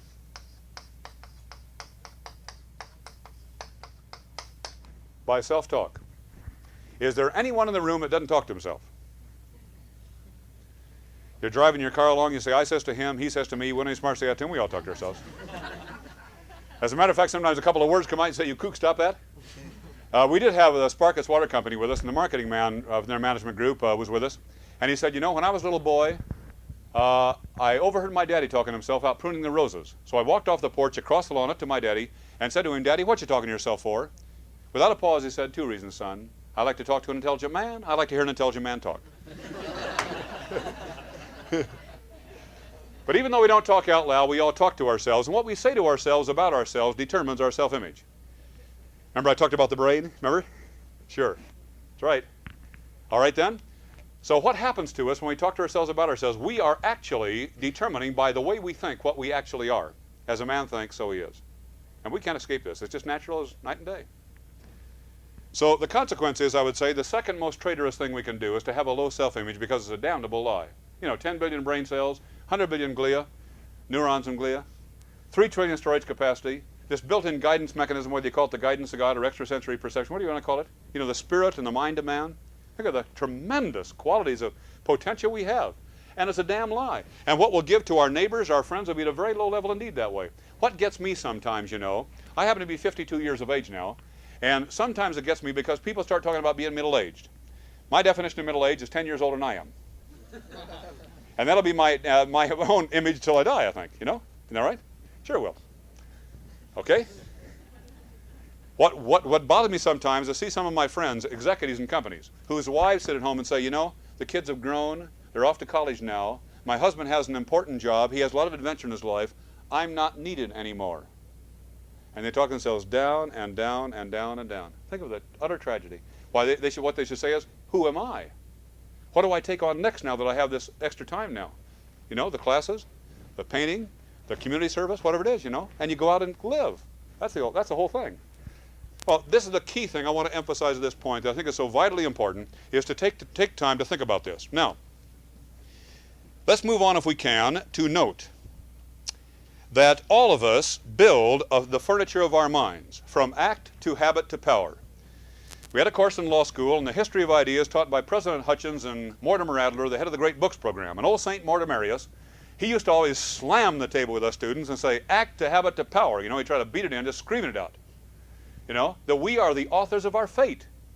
And there's nothing worse than sitting around our juice stewing, you know. Of course sometimes there's a wrong environment. Of course there are people that are unfair to us. But you know, if all we think about is stewing in our juice, you know, we can get into a trap. What we ought to think about is, you know, what are my potentials? How do I see them develop? How do I help to produce the kind of a society in which man should live? And get on with the job. That's the key thing.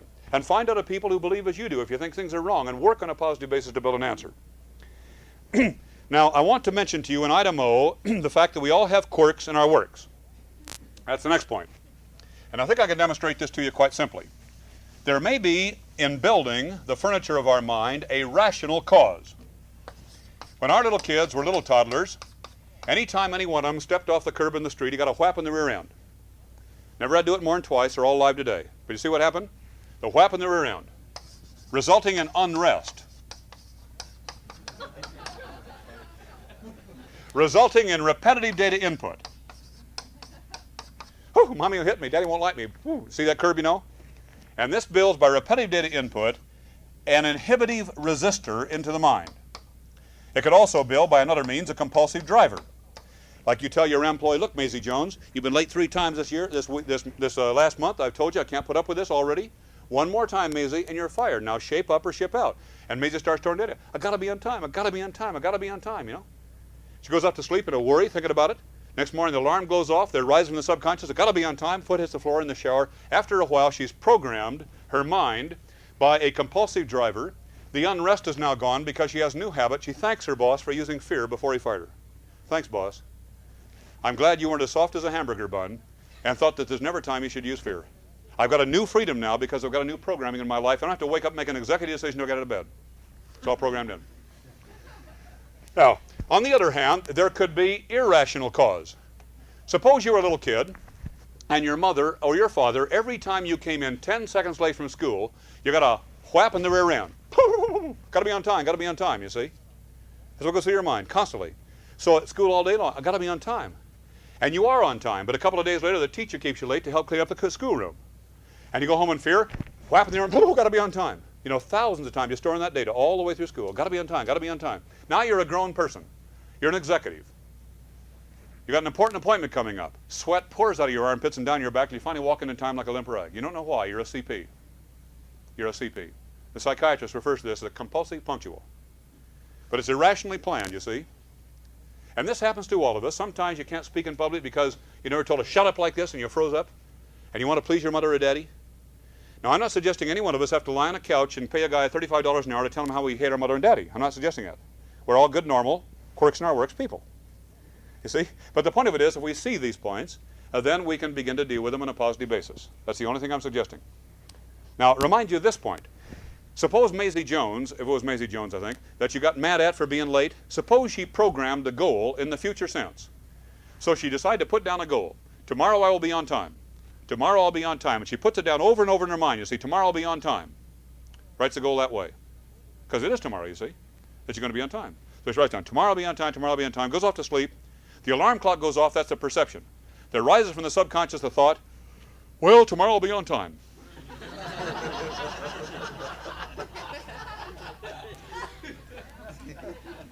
This is literally true. You see, the computer was manufactured by studying the human brain. And the computer was manufactured so the tapes go around, the stops, the data is taken off for immediate use. The data has to be stored in immediately usable ways. And we're going to come to that right away. Our problem now is to note that we do have quirks in our works.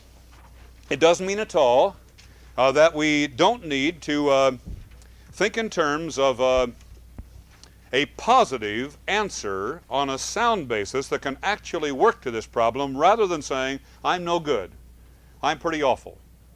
Because we're programming a wrong thinking then. Do you remember the guy that killed the 6 nurses in Chicago? Was it 6 nurses? Yeah, Speck. 8 nurses. You remember 8 nurses? You remember what he put in his arm? Tattoo? Born to raise hell. That man programmed his mind for years. And look at the tragedy. You know what Hitler did? You know what Adolf Hitler did? You know that for month after month after month with his cohorts, he sat every morning reading the German newspapers and said, gentlemen, as Chancellor of Germany, what do I do today? He programmed his mind so thoroughly that when any opportunity came, he jumped.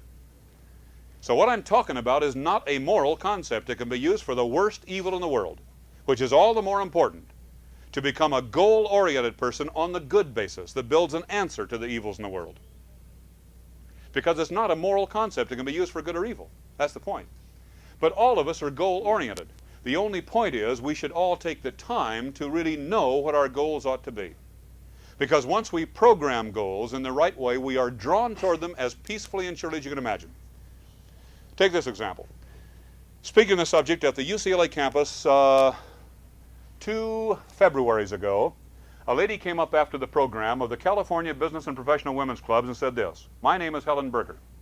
We did not meet a year ago when you covered this topic, but I want you to know that a year ago I already had a written goal that read as follows. In 5 years, I will be a branch manager of the Bank of America. There were only 2 women branch managers in the hundreds of branch managers at that time, to my knowledge. Only 2. She said, I went home that night and rewrote the goal. You had mentioned about Maisie Glutz or some other example, you know, about putting it in the future tense. It's always in the future then. And also, I recognize the point, 5 years, how do I know when I'm going to become a branch manager? You know, maybe it takes 10 years. Maybe I'll get it tomorrow. Who knows? Why should I put down a date on it? And if I put it down a date of 5 years, I realize, well, maybe in 2 years I start thinking about it. And she said also, I wanted to have the result of immediate data input and immediate data retrieval to help me start right now being like a branch manager is. So she went home and rewrote the goal. Now the goal read, I am a branch manager of the Bank of America. She wrote it down. She said, I also remember you said keep it secret. Of course I didn't tell anybody I was the branch manager. I was only head of a little section there, you see. But I wrote down I am a branch manager. She said also, I recall you suggested to keep it positive, as well as be keeping it secret, so I didn't put it in a negative form, I put it in a positive form. And I had repetitive data input, along with a group of other goals I wrote down. She said, you know, I thought you'd be interested to know that I learned sometime later that men around the branch began to say, within a matter of days, look at Helen, she's not a wheezed middle gal in a little section. When we have a problem comes up, she thinks for the whole branch. Keep your eye on her. She said, I thought you'd like to know I became a branch manager in 7 months. She believes, and I believe that's the reason. Now, she said this. People used to say I was kind of a cold fish. And, you don't respond, so I don't know if you're talking to us. We don't know if you know that we're talking to you. You don't respond. And so I also wrote down, I have a warm, outgoing regard for other people. And she said I had repetitive data input. I put this goal in my little card, you know. I read it in the morning, I read it at night. When I stop at a stoplight, I pull out my cards and go through them and read them off to get them locked in.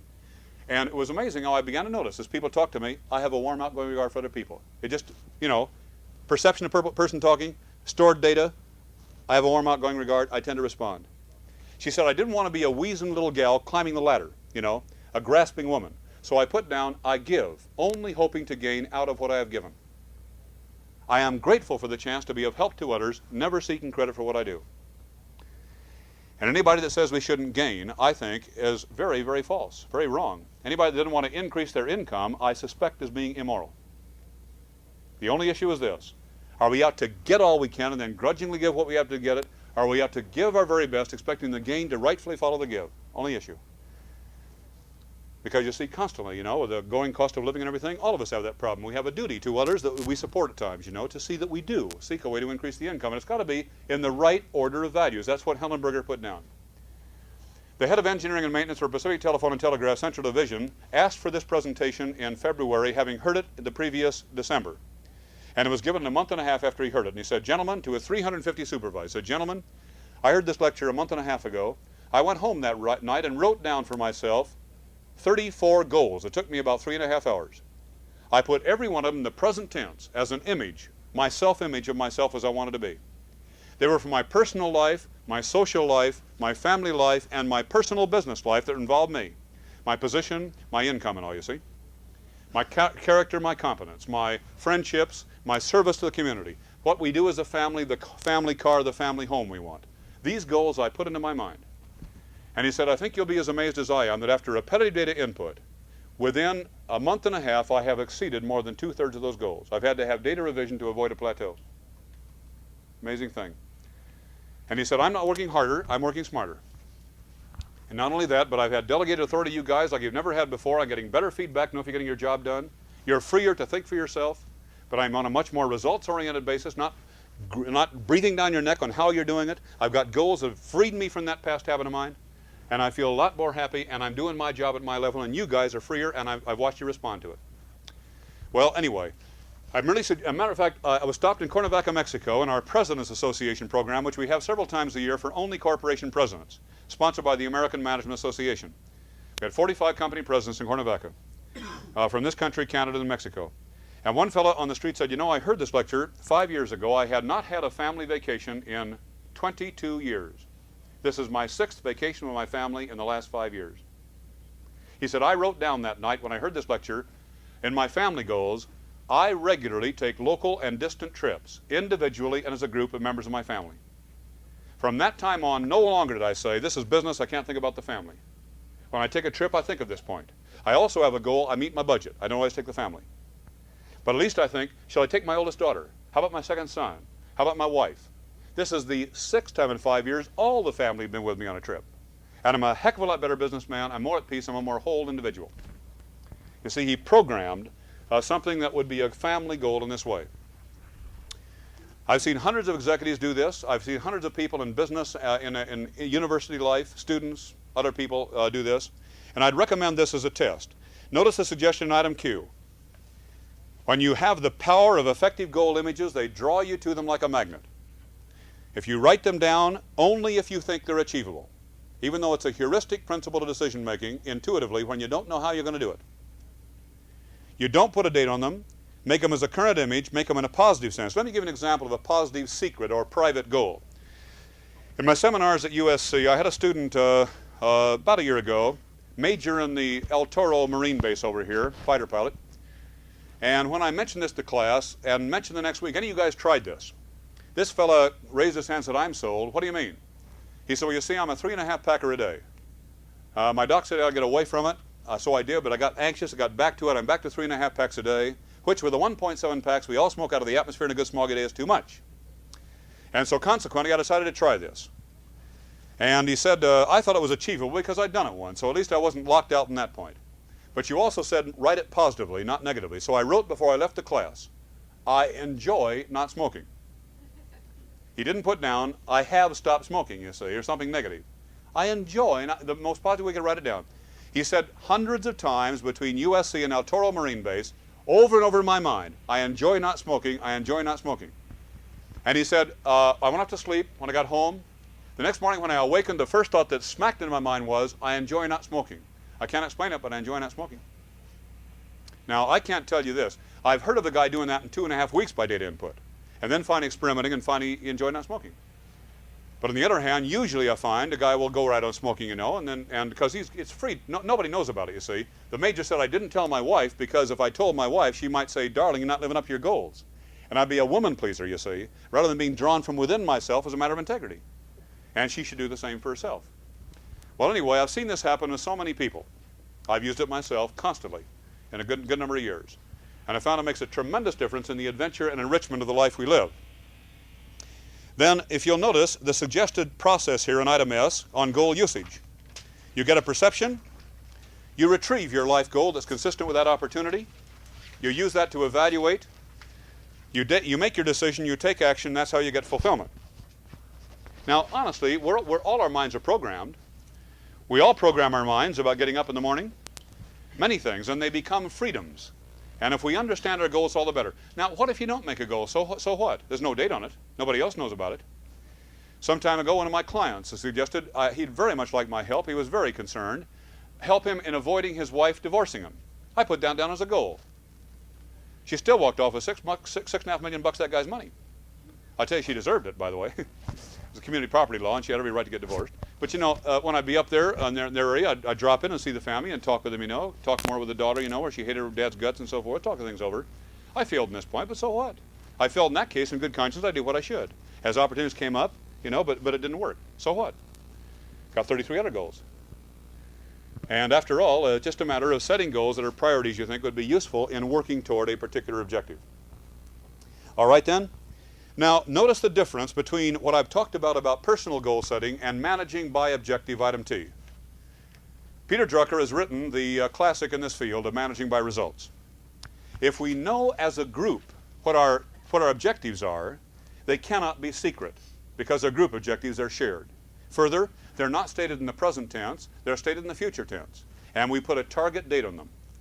With those three changes, you see, then we can work unitedly on goals for the specific future and set our priorities. That's how you manage by objectives. And I won't go into this in detail except to say I've given you several steps here about how you build your master goal decisions, including getting specification, how much and by when, in the process developing commitment out of which people will work together to make the goals more challenging and less ambiguous. As you think about the things you want to accomplish by when. I think, Al, you have set goals, haven't you, the crowd together? Try to set goals together, yeah. And if you know what your target dates are, if you can work together, if you can learn from things that don't happen on time, then that's the way to move ahead. And in the process, because everybody involved can contribute, using at times 2-level and 3-level meetings, you can develop your master plan. And then you can give the plan to the people in the departments under you, and they can develop departmental goals. And they give them to section heads, and they develop section goals, but then they feed back to their bosses and review this thing, and then the final decision is made. And then you know your targeted goals throughout the organization, and people can see the priorities and see what needs to happen and think creatively together and find better ways to get the job done. And if a guy comes up with a better solution and can do the job even faster, credit him for it. Remember that when you get him his rating. And finally, if the guy needs more time because of something you couldn't foresee, of course give him more time. Be flexible about it. But the guy's accountable for what he said he'd accomplish to the extent that there isn't something beyond your ability to foresee. So a guy can learn by not having done as well as he should, but by being goal-oriented we tend to be drawn ahead. You remember, do you not, the case of the American town back in the old Wild West where a guy was walking down this wide dirt street and he saw as he walked down the street, this man was a famous sharpshooter, one of the nation's top sharpshooters, and he saw on the street, on the apothecary shop and the saloon and the hotel and the hardware store, everything, he saw these targets painted. And right in the middle of every bullseye was a bullet hole. So he walked over to the sheriff and said, who accomplished that feat? He explained who it was, a guy sitting on a stoop about 2 blocks down the street, so he walked over to the guy. And the fellow turned out to be the village idiot. And he said, sir, are you the man that accomplished that feat of putting a bullet hole right in the middle of every one of those bullseyes? Uh-huh. Well, what's your secret? How'd you do it? It's easy. First you shoot, then you paint the target. Now, I'm not suggesting that any of you would shoot before you paint the target, understand? But maybe some of your subordinates might. And therefore, if you can involve yourselves together in setting targets, people want to please. They want to be responsive, you know. They do. People want to respond. You remember the case of the hen and the pig that were walking down the street? You remember? And the pig said, I'm hungry, so the hen looked across the street and saw a sign in the building that said, breakfast, ham and eggs. And so the hen says, okay, pig, let's go across the street and have breakfast. And the pig looks at that sign and says, heck no, for you that's just a contribution. For me it's total commitment.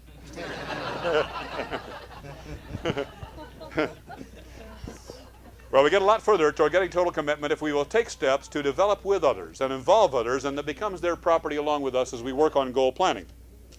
So much then for this particular point. Move on now, if you will, to effective leadership.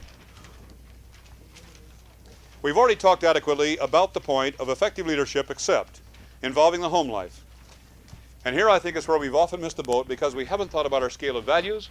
And our kids will say, oh, Dad's just a doggone wrapped up in his job. He doesn't give a damn for us kids. He's a money grubber, you see? And maybe he is, and he's wrong. Or maybe he's not, but he hasn't clarified the fact that he does have responsibilities, and he does have a care for his kids, too, in the right order. But with putting the human values way ahead of the physical material values. But on the other hand, each of us has to decide his own values for himself, where he would put them. And think through what he really believes in the scale of values. And then live consistently with this. Otherwise, we do get materialistic, I'd suggest. And maybe you believe in materialism, and that's your right, of course. Now, note upon leadership, I've suggested here that there are 3 kinds of leadership in item A. You fellas and gals all have formal authority. This is legal authority. But also, you also have authority of personality and authority of skill and knowledge. But there is an informal organization within the formal structure where some people, without any formal authority, have the authority of skill and knowledge, and people come to them and say, can you help me on this? Or the authority of personality, and they're glad to be of help because of this attitude. They don't treat them like an idiot, so people come to them. We ought to sensitively recognize who are the natural leaders and help them by understanding, building with them, an understanding of why we do what we do. It isn't a gimmick, it's just honest common sense. And that way we work together with the informal organization as well as the formal, and we build a more cohesive whole. And they can help us sometimes to change when we are wrong, because after all, they will understand the people they lead far more perhaps than we will. The traitist concept of leadership thought, if you wanted to be a leader, you had to be aggressive and dynamic and a few other things on a list. False concept. One of the greatest leaders of the 20th century was Alfred Sloan, a very retiring, shy type of a man. And yet he was the man that put together General Motors as it became in the century. Because he had the quality of incisive questioning, of bringing out the best in people, of listening to them, of being firm when firmness is called for, though he didn't too much like to do it. He was that kind of a man who would be firm when firmness is called for. And he was a great leader of men. On the other hand, we'll note that you can say that in general, there are certain traits of leadership that are normally found in the individuals who are the most productive leaders. Since 1947, studies along this line have gone on in every kind of enterprise, by asking people, how do you see your boss? And how they see them will determine how they respond to the people as they see them. You may see him as very cruel and brusque. Maybe he's shy and retarding, but covering it up. But if you see him as cruel and brusque, you will act to him as if he were. So you ask people, how do you see your boss? And in this way, you build up a construct of a view of the subordinates to the boss. Then you correlate this with information on turnover rate, absenteeism, productivity, return on investment in the various ways we mentioned this afternoon.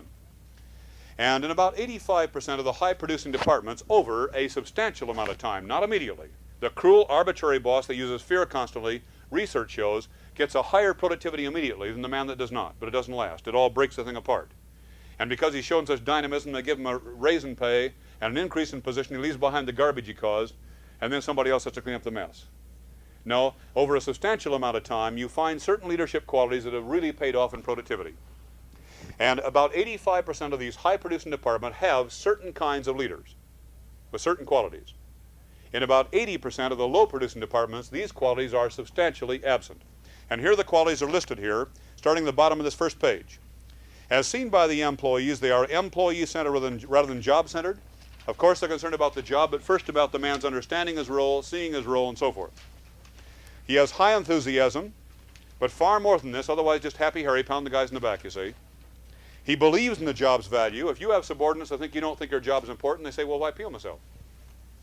High performance goals and an avoidance of a sense of unreasonable pressure because you communicate to them the goals are achievable, though they require stretch, and they see they're fair. Avoidance of a feeling of conflict. You know how the guy will tighten up, and try to ding the boss if he can, if he feels in conflict all the time. The most important of all, the use of general rather than close supervision. Once a guy's proved his competence, pull off some of the leadership, you see, free him more to think for himself. Hold him more on a results-oriented basis for accountability. You pour yourself out for a person like number 8. Very important is number 9, of course. If it's a gimmick, don't do it, but if you really mean it, sure, walk up to one of your subordinates and say, Maisie, I understand your hubby went to the hospital. How's he coming along? Just because you care. If it's a gimmick, of course, don't do it. But out of caring, we should be that kind of people. Let's take number 10. Well, 10 is obvious, I think, although we often don't take care to train people rightly. Number 11, educational above punitive use of mistakes. I wrote to Gene Trefethen just recently to ask him if I would have his conferments on an example he gave us 16 years ago at the Kaiser Foundation Hospitals program. We had a 12-week management development program with a number of our faculty here putting it on. And we opened it up at the Arrowhead Springs Hotel one night, and Mr. Trefethen came for the opening meeting of the Kaiser Hospitals program. He was then Executive Vice President of Kaiser Industries. And the old man was already over at Cocoa Head, pretty well retired, in his pink castle. Very fine industrialist, Mr. Henry Kaiser. So this man was pretty well running the show even then. He's now the president of Kaiser Industries. And I asked him if I could use this example, and was it accurate from the memory of some 16 years ago, and he said, yes, it's okay, go ahead and use it. This is what he said. One of the fellows asked him, Mr. Trefethen, you've been with the Kaiser organization a good long time. I know you're proud of your company for its human orientation, but tell us, what is the most important thing you've learned about leadership? Mr. Trefethen's response was, well, if you don't mind, I'll tell you the story of my life. Henry Kaiser hired me when he was a small businessman, and he hired me as a ditch digger. On the job, he seemed to think I have leadership potential, and before long, I was an assistant foreman. The first week as an assistant foreman, I made a real bad butch, a real terrible mistake, and the old man was 40 yards away. He started walking right toward me, and I felt cold sweat go down my back. I thought, here goes my chance. But as Mr. Kaiser got near to me, now, as leaders, please, this is the reason why Gene Trefethen is president of Kaiser Industries today. Otherwise, he might be a ditch digger or something pretty close to it. He said, as Mr. Kaiser got near to me, I noticed that he had a smile on his face and a twinkle in his eye. And he said to me, did you learn anything from that? He said, my God, did I learn anything from that? He didn't use my mistake to grind me into the soil. He demonstrated his confidence I could learn from this, and I could be better off and the company be better off. He said, that's probably the most important thing I've ever learned about leadership. We recently had, as an associate in one of our leadership programs, I'm proud to say, the world's finest basketball coach, Johnny Wooden. And I've learned a lesson from that man in that presentation for one of our district school systems I'll never forget. This is what he said.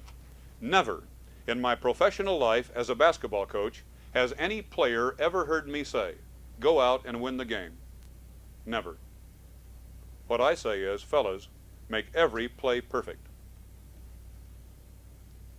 You see, the first motive is to be 1 point ahead when the game's finally over, like our Lakers weren't with the Celtics again last year. They're 1 point behind. The other motive is to check yourself by step-by-step milestones. Always, next time I'll do better this way, you see, so that you're so far ahead by the middle of the third quarter, you have to put in your third team not to embarrass your opponents too much. Wholly different outlook, you see. And it's got something to do with goal orientation and setting milestones of seeing how you can improve and learn as you move ahead to do a better job. All right, then. You'll notice then, likewise, there are organizational skill and technical competence, and actually research demonstrates that if you're higher on the human and lower on those, you get better output in quality and quantity if the contrary is true. But you obviously need them all. The only thing I can say is the farther in management you rise, the less you need technical skill and the more you need conceptual skill, the ability to see the whole and put the parts together. But you need human relation skills at every level. This is clear. And then notice this about desk work. This is where you do your managing by exception. You get your feedback, you find out something didn't go well, you analyze it, you work out what you think the answer is. Now you're ready to talk with your people about it where they made the mistake because you thought about it in advance.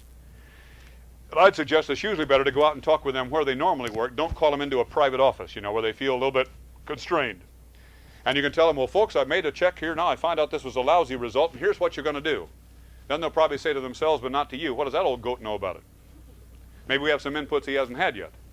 But on the other hand, there's another way you can carry this. You can now ask incisive questions because you've analyzed it. Well, what do you folks see the problem to be? Okay, now what do you see the various alternative answers? Let's get a few possible answers. All right, now let's look at what's the best answer? In this process, you're doing several things you miss the other way. One is you may get better inputs, and you can credit a guy and say, Joe, I like your idea. It's better than mine. Here's my idea. Here's why I think your idea is better. And the guy gets lifted by this, you see? Because a good leader will hire people far superior to himself in many ways. There isn't anybody in this room that isn't substantially superior to most everybody else in this room in some quality. And we look for those and build on people's strengths. That's how you build leadership. All right, then? Not only this, but if you get exactly the same inputs from the people, yet it becomes their property. It isn't just your property now, and they commit themselves to it more. Finally, and very important, as you ask questions, you're seeing who are the people that foresee problems, who are the people that avoid this disease called the paralysis of analysis, who are the people that see the best answers. Now you appoint them to formal leadership positions, and the consequence is these former problems don't come up to your desk anymore. You manage by exception. You spend your time only on the problems that come up, though you commend a guy for a job well done, of course. All right, then. Let's move ahead. Isn't there anything on your book on motivation? There's none in my book here. All right? You and I'll share the book, okay? This comes after leadership, does it? This happens to be left out of the book I was reading. There's a material on here on motivation. Very briefly, you'll notice in item 1 that employee opinion polls generally show that the employee has a different ordering of his needs and wants than his boss thinks he has. More money is normally there, but it's number 7 or 8 or 9 on a list of maybe 20 major wants and needs he has. Job security is usually first. A good relation to my boss. If I'm doing a good job, I wish once in a while he'd say so. If I'm not, I wish he'd show me I can correct myself so I can chance to advance. Pride in the work I'm doing, a sense of significance of what I'm doing. This means more, usually, than the increase in pay, though somewhere along the line the person will want an increase in pay, of course. Now notice, moving down to, you can see the application for creativity in the self-image and goal setting, the importance of understanding the motivational factors within ourselves. Executive stress, I just want to mention one thing, and that is executive imperturbability. If you have fear, the scientist will tell you, don't refuse to look at it. And I'll tell you, this is one of the finest writings in this field in a brief way, Pete, I've ever heard in your study. The Executive Health Bulletin, October 1967. The Executive Health Bulletin, on October 1967, published by Dr. Dudley White and the group of cardiologists and psychiatrists that put this bulletin out every month. It's published in Santa Barbara, Pete. But the suggestion is, you know, if you're afraid of something, don't hide it in the subconscious. Bring it to the surface. Ask yourself, what am I afraid of? Write it down. What is the worst thing that could happen if this became an actuality? Write it down. And almost every time you'll say, well, I could live with that if it happened. And then your mind is free to go ahead and plan to respond to the fear. I mentioned this down in Monterrey, Mexico not long ago in a conference for several corporations together, about 50 companies. And a head of a steel company came up the next day, the 5th day of the conference, said, you know, I had the best sleep I've had in a long, long time last night. When I started to drive home, I pulled the car to the side of the road and says, okay, damn it, I'm going to admit it. I refused to because an executive shouldn't be afraid. I'm scared to death. And I felt peace, get a greater sense of peace because I admitted it. I'd refused to face it. I got out a pad of paper and said, okay, now, what am I afraid of? I'm afraid of going bankrupt. No, pardon me. Yeah, I'm afraid of going bankrupt. And I felt more peace. So then I said, okay, now what is the worst thing that could happen if this came in actuality? I wrote down, I could go bankrupt. And I felt still more peace. And as I drove home, I began to think of other company presidents, good friends of mine. Any one of these guys that hired me as a salesman, I'm a heck of a salesman. And I went off to sleep. He said, this morning when I woke about 5 o'clock, it was pitch black dark, but my mind was free of this gut level grinding inside, you see. My mind was free. And boy, I started to think creatively. So I turned on the light, grabbed that big pad of paper, you know, and started to write down my creative thoughts for my company. And I can tell you, honest to God, right now, I'm sure I'm not going to go bankrupt. I mentioned this at the Disneyland Hotel. We had about 250 business managers of school districts in training the last month and a half, all across California, and our Disneyland Hotel program. A guy came up afterward and he said, I'm a business manager for one of the local school districts here in a small community. I used to be a millionaire out in Phoenix. I can tell you, I know what you mean. I wish I'd heard this lecture then. For 3 months, I could not think. My mind was totally beclouded and fogged up, and I went bankrupt. Now I'm a business manager of a local school district. I wish I'd heard this lecture before. It's a funny thing, you know, the way in which we don't realize fear is a great asset. The only thing is, do we stew in our juice and get ulcers, or do we go out and intelligently meet the object of our fear? That's why I think there's some truth. If you see this sense of the truth in what Franklin Roosevelt said, we have nothing to fear but fear itself. Because fear can get in the way if we don't treat it in the right way. Okay then. Money is a motivational factor. One of the greatest and most traumatic experiences of the behavioral scientist was to discover that a satisfied need does not motivate behavior. You give the guy a big fat increase in pay, and then he doesn't work any harder for you. Well, maybe he'll work slower. He'll say, boy, I finally made it. I can pay for that television set. I can relax. Or maybe you'll say, gee, it's a nice place to work. They treat me real swell. Of course I earned it. I wonder what they do for me next time. You know? Don't expect the increase in pay to motivate future improvement. It is the result of the job he's doing now that you gave him that increase in pay. All right then? Notice the hierarchy of needs. This is Abraham Maslow's finding. Many of you have studied this in the behavioral sciences. That the basic need is the physiological, to be able to live. Then when you know you're going to live, you become aware of your safety needs. So you get your safety by job security and getting a job you can be able to bring income in, and maybe you get yourself a tree house above the wild animals if you're on an island somewhere. And then after a while, you begin to sense a great social need for friendships, and you want to be accepted by others. Now you're accepted. And then you say, now who's the mayor of this community? Who gets the wall-to-wall carpeting? And you go ahead to get the esteem of others, you see. And once you've achieved this, and now you're the mayor of the place, you say, now, gee, I've been well taken care of. What can I do to serve society with no gain for myself? So you head the Girl Scouts or the Boy Scouts or the Red Cross. You know, because you want to feel that the world is a better place because you live here. How many people here have Volkswagens? They made quite a study of Volkswagen owners, you know. The American automobile manufacturers want to find out why Volkswagen owners are so passionately devoted to their Volkswagens, and they said the most significant answer they got was from a Volkswagen owner who wrote back and said, it needs me. We all want to be needed. We all want to be needed. Of course we do. Now, the next point is this. Next point is this. Knowing that I must bust out of here and then let you continue your summary discussions in 4 minutes because my lecture for the executive program that goes till 9:30 tonight starts at 4 o'clock. But if you will, notice that on the next step, once you feel the sense that you're building a better world in the way in which you live, very few people, as suggested by Maslow, really break through to the highest level of need. That totally, constantly, always in a growing way, I am developing and using my full potential. Tremendous sense of peace when this occurs to a person. Self-actualization, self-fulfillment. All right then, here's where we come to the point where I feel that the 19th century philosophy, early 19th century philosophy of Kierkegaard is so important. That our greatest goal in life should be to become what we really are. On your next page you see reference to the tendency of false role-playing, of being what we are not, and the tremendous importance of being open and knowing that we do need the help of others and they're grateful if they can be of help to us.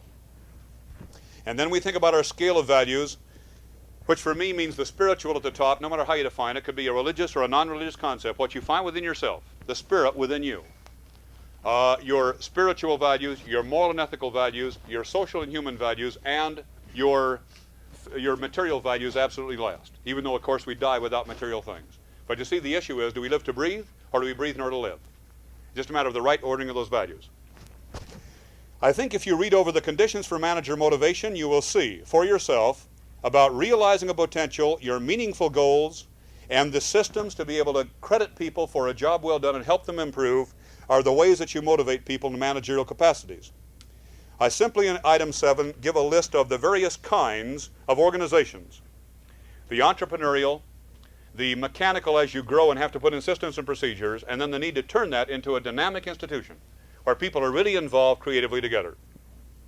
And then you'll notice the reward concept that we usually don't even talk about, intrinsic rewards, that the person has by his own initiative to develop, though you make them available, like taking off the pressure and letting him think for himself more, you see. That is vitally important along with the extrinsic reward. And it's vitally important that we give a person a chance to develop a full package of rewards that are most meaningful to him if we possibly can. Over in the next sheet, you'll notice reference to the employer practices strengthening the relationship between superior performance and the total individual reward package. And in managerial performance, you need to assess the fellow with the use of mutual goal setting, where he involves himself with you in setting the goals, he knows what they are, he knows the expected tests and standards. And further, you give him a copy, if you have a chart, that he can fill out, to show how well he thinks he's doing on the basic tests and standards. Let him fill it out for himself. And then interface with you what you see about him, though you make the final decision. This interface is very, very helpful in assuring his involvement. And then you will notice likewise at the very bottom of the page the motivation hygiene theory.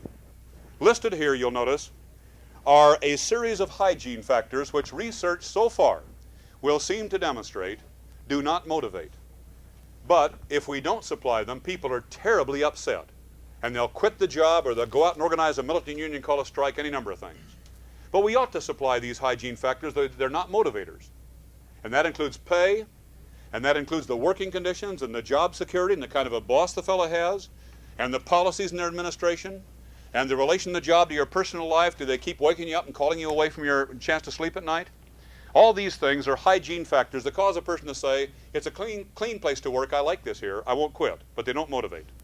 Now, the motivator factors, research shows, are shown on the next sheet. Achievement, the chance for recognition, the very nature of the work itself. I love to come to work here. Responsibility, advancement, the chance for growth. If these factors are absent, they cause mild dissatisfaction. Well, my boss never gives me any credit, but I'll just go ahead and do the job as I suppose as best I can, and just what I'm told to do. And you live your life in a rut. And a rut is defined as a coffin with both ends knocked out. You see? So the consequence is they will cause extreme satisfaction if they're present. And they inwardly motivate us to want to be involved with others to get the job done. Study these factors, and I think you'll find they're true for you too. And then you'll see the implications for job enrichment here at the bottom of the page. If you can always hold a person accountable for results, but yet free him on the step-by-step accomplishing them once he can be trusted. If you give him a natural unit of work to do, so he can't say, don't blame me, blame Joe Ducks over there, you see. Likewise, if you can think in terms of letting the fellow find out maybe how well he's done and correct himself before the boss gets the report. So the report will show his chance for self-improvement. It can involve him more. Horizontal job loading and vertical job loading. Horizontal to a complete natural unit of work, as the billing offices did in Detroit Edison Company, and the ladies took on the full job of the full billing for their group of customers rather than an assembly line of doing the same job all the time, And they became, alive, and they had their own group of customers, and nobody else could be blamed if they didn't get their job done. They felt they were queens in a castle. And they began telling their boss, the things you put in that big fat briefcase to take home, we'd be glad to take on for you. And there was a whole difference in attitude, you see, as they became more alive this way. Assigning special tasks, new and more difficult tasks. We've done this recently in a series of proprietary hospitals. And a guy who's a CPA dying on the vine as a hospital administrator has come alive by being allowed to be the man to work with all the other hospital administrators on the budget for the coming year in place of the corporate level controller. And this guy has really come alive as his expertise has used. He was dying on the vine. An example, you see, of looking for things that will help a fellow develop stretch. Now, your article I've given you here is a means to get into some of the factors in summary. 24 basic factors, if you'll read it sometime, involving conflict situations that arise, involving a difficult boss, involving a difficult line staff relationship. And these factors, I think, can be of help to you as you think in terms of seeking to apply these points we talked about today. 2% of the value of what we've covered today, in closing, I would suggest, 2% of the value will come out of what happens in this room. 98% of the value should come out of taking these outlines that are simply a summary of the findings of years and years of research in many, many university campuses and every type of enterprise. And in the quiet of your room, or down at the beach, or out in the backyard, or out there by the pool, read them over and do some soul searching on them. And ask yourself, is this hogwash? Throw it away. Remember, though, they're based on scientific research, everything we've given you today. Or maybe I better try this idea. And how will I apply it? Or what about Maisie Glutz over here that works for me? Maybe she needs that leadership quality. or talking with somebody else, do you see me as using these motivational factors correctly? Can you help me? And in the process then develop muscle in applying these ideas, act to habit to power. And that basis, life becomes much more adventurous, and I think we move ahead together to build a pattern of the relationships between human beings that we long to see in a free nation, so that the other countries of the world say we'd like to follow that way of life, not by imperialism and not by drive, but by just a pattern of a way we live. And I think other nations will want to follow nations that develop this kind of a spirit and this kind of effectiveness and efficiency. It's been real good being with you today.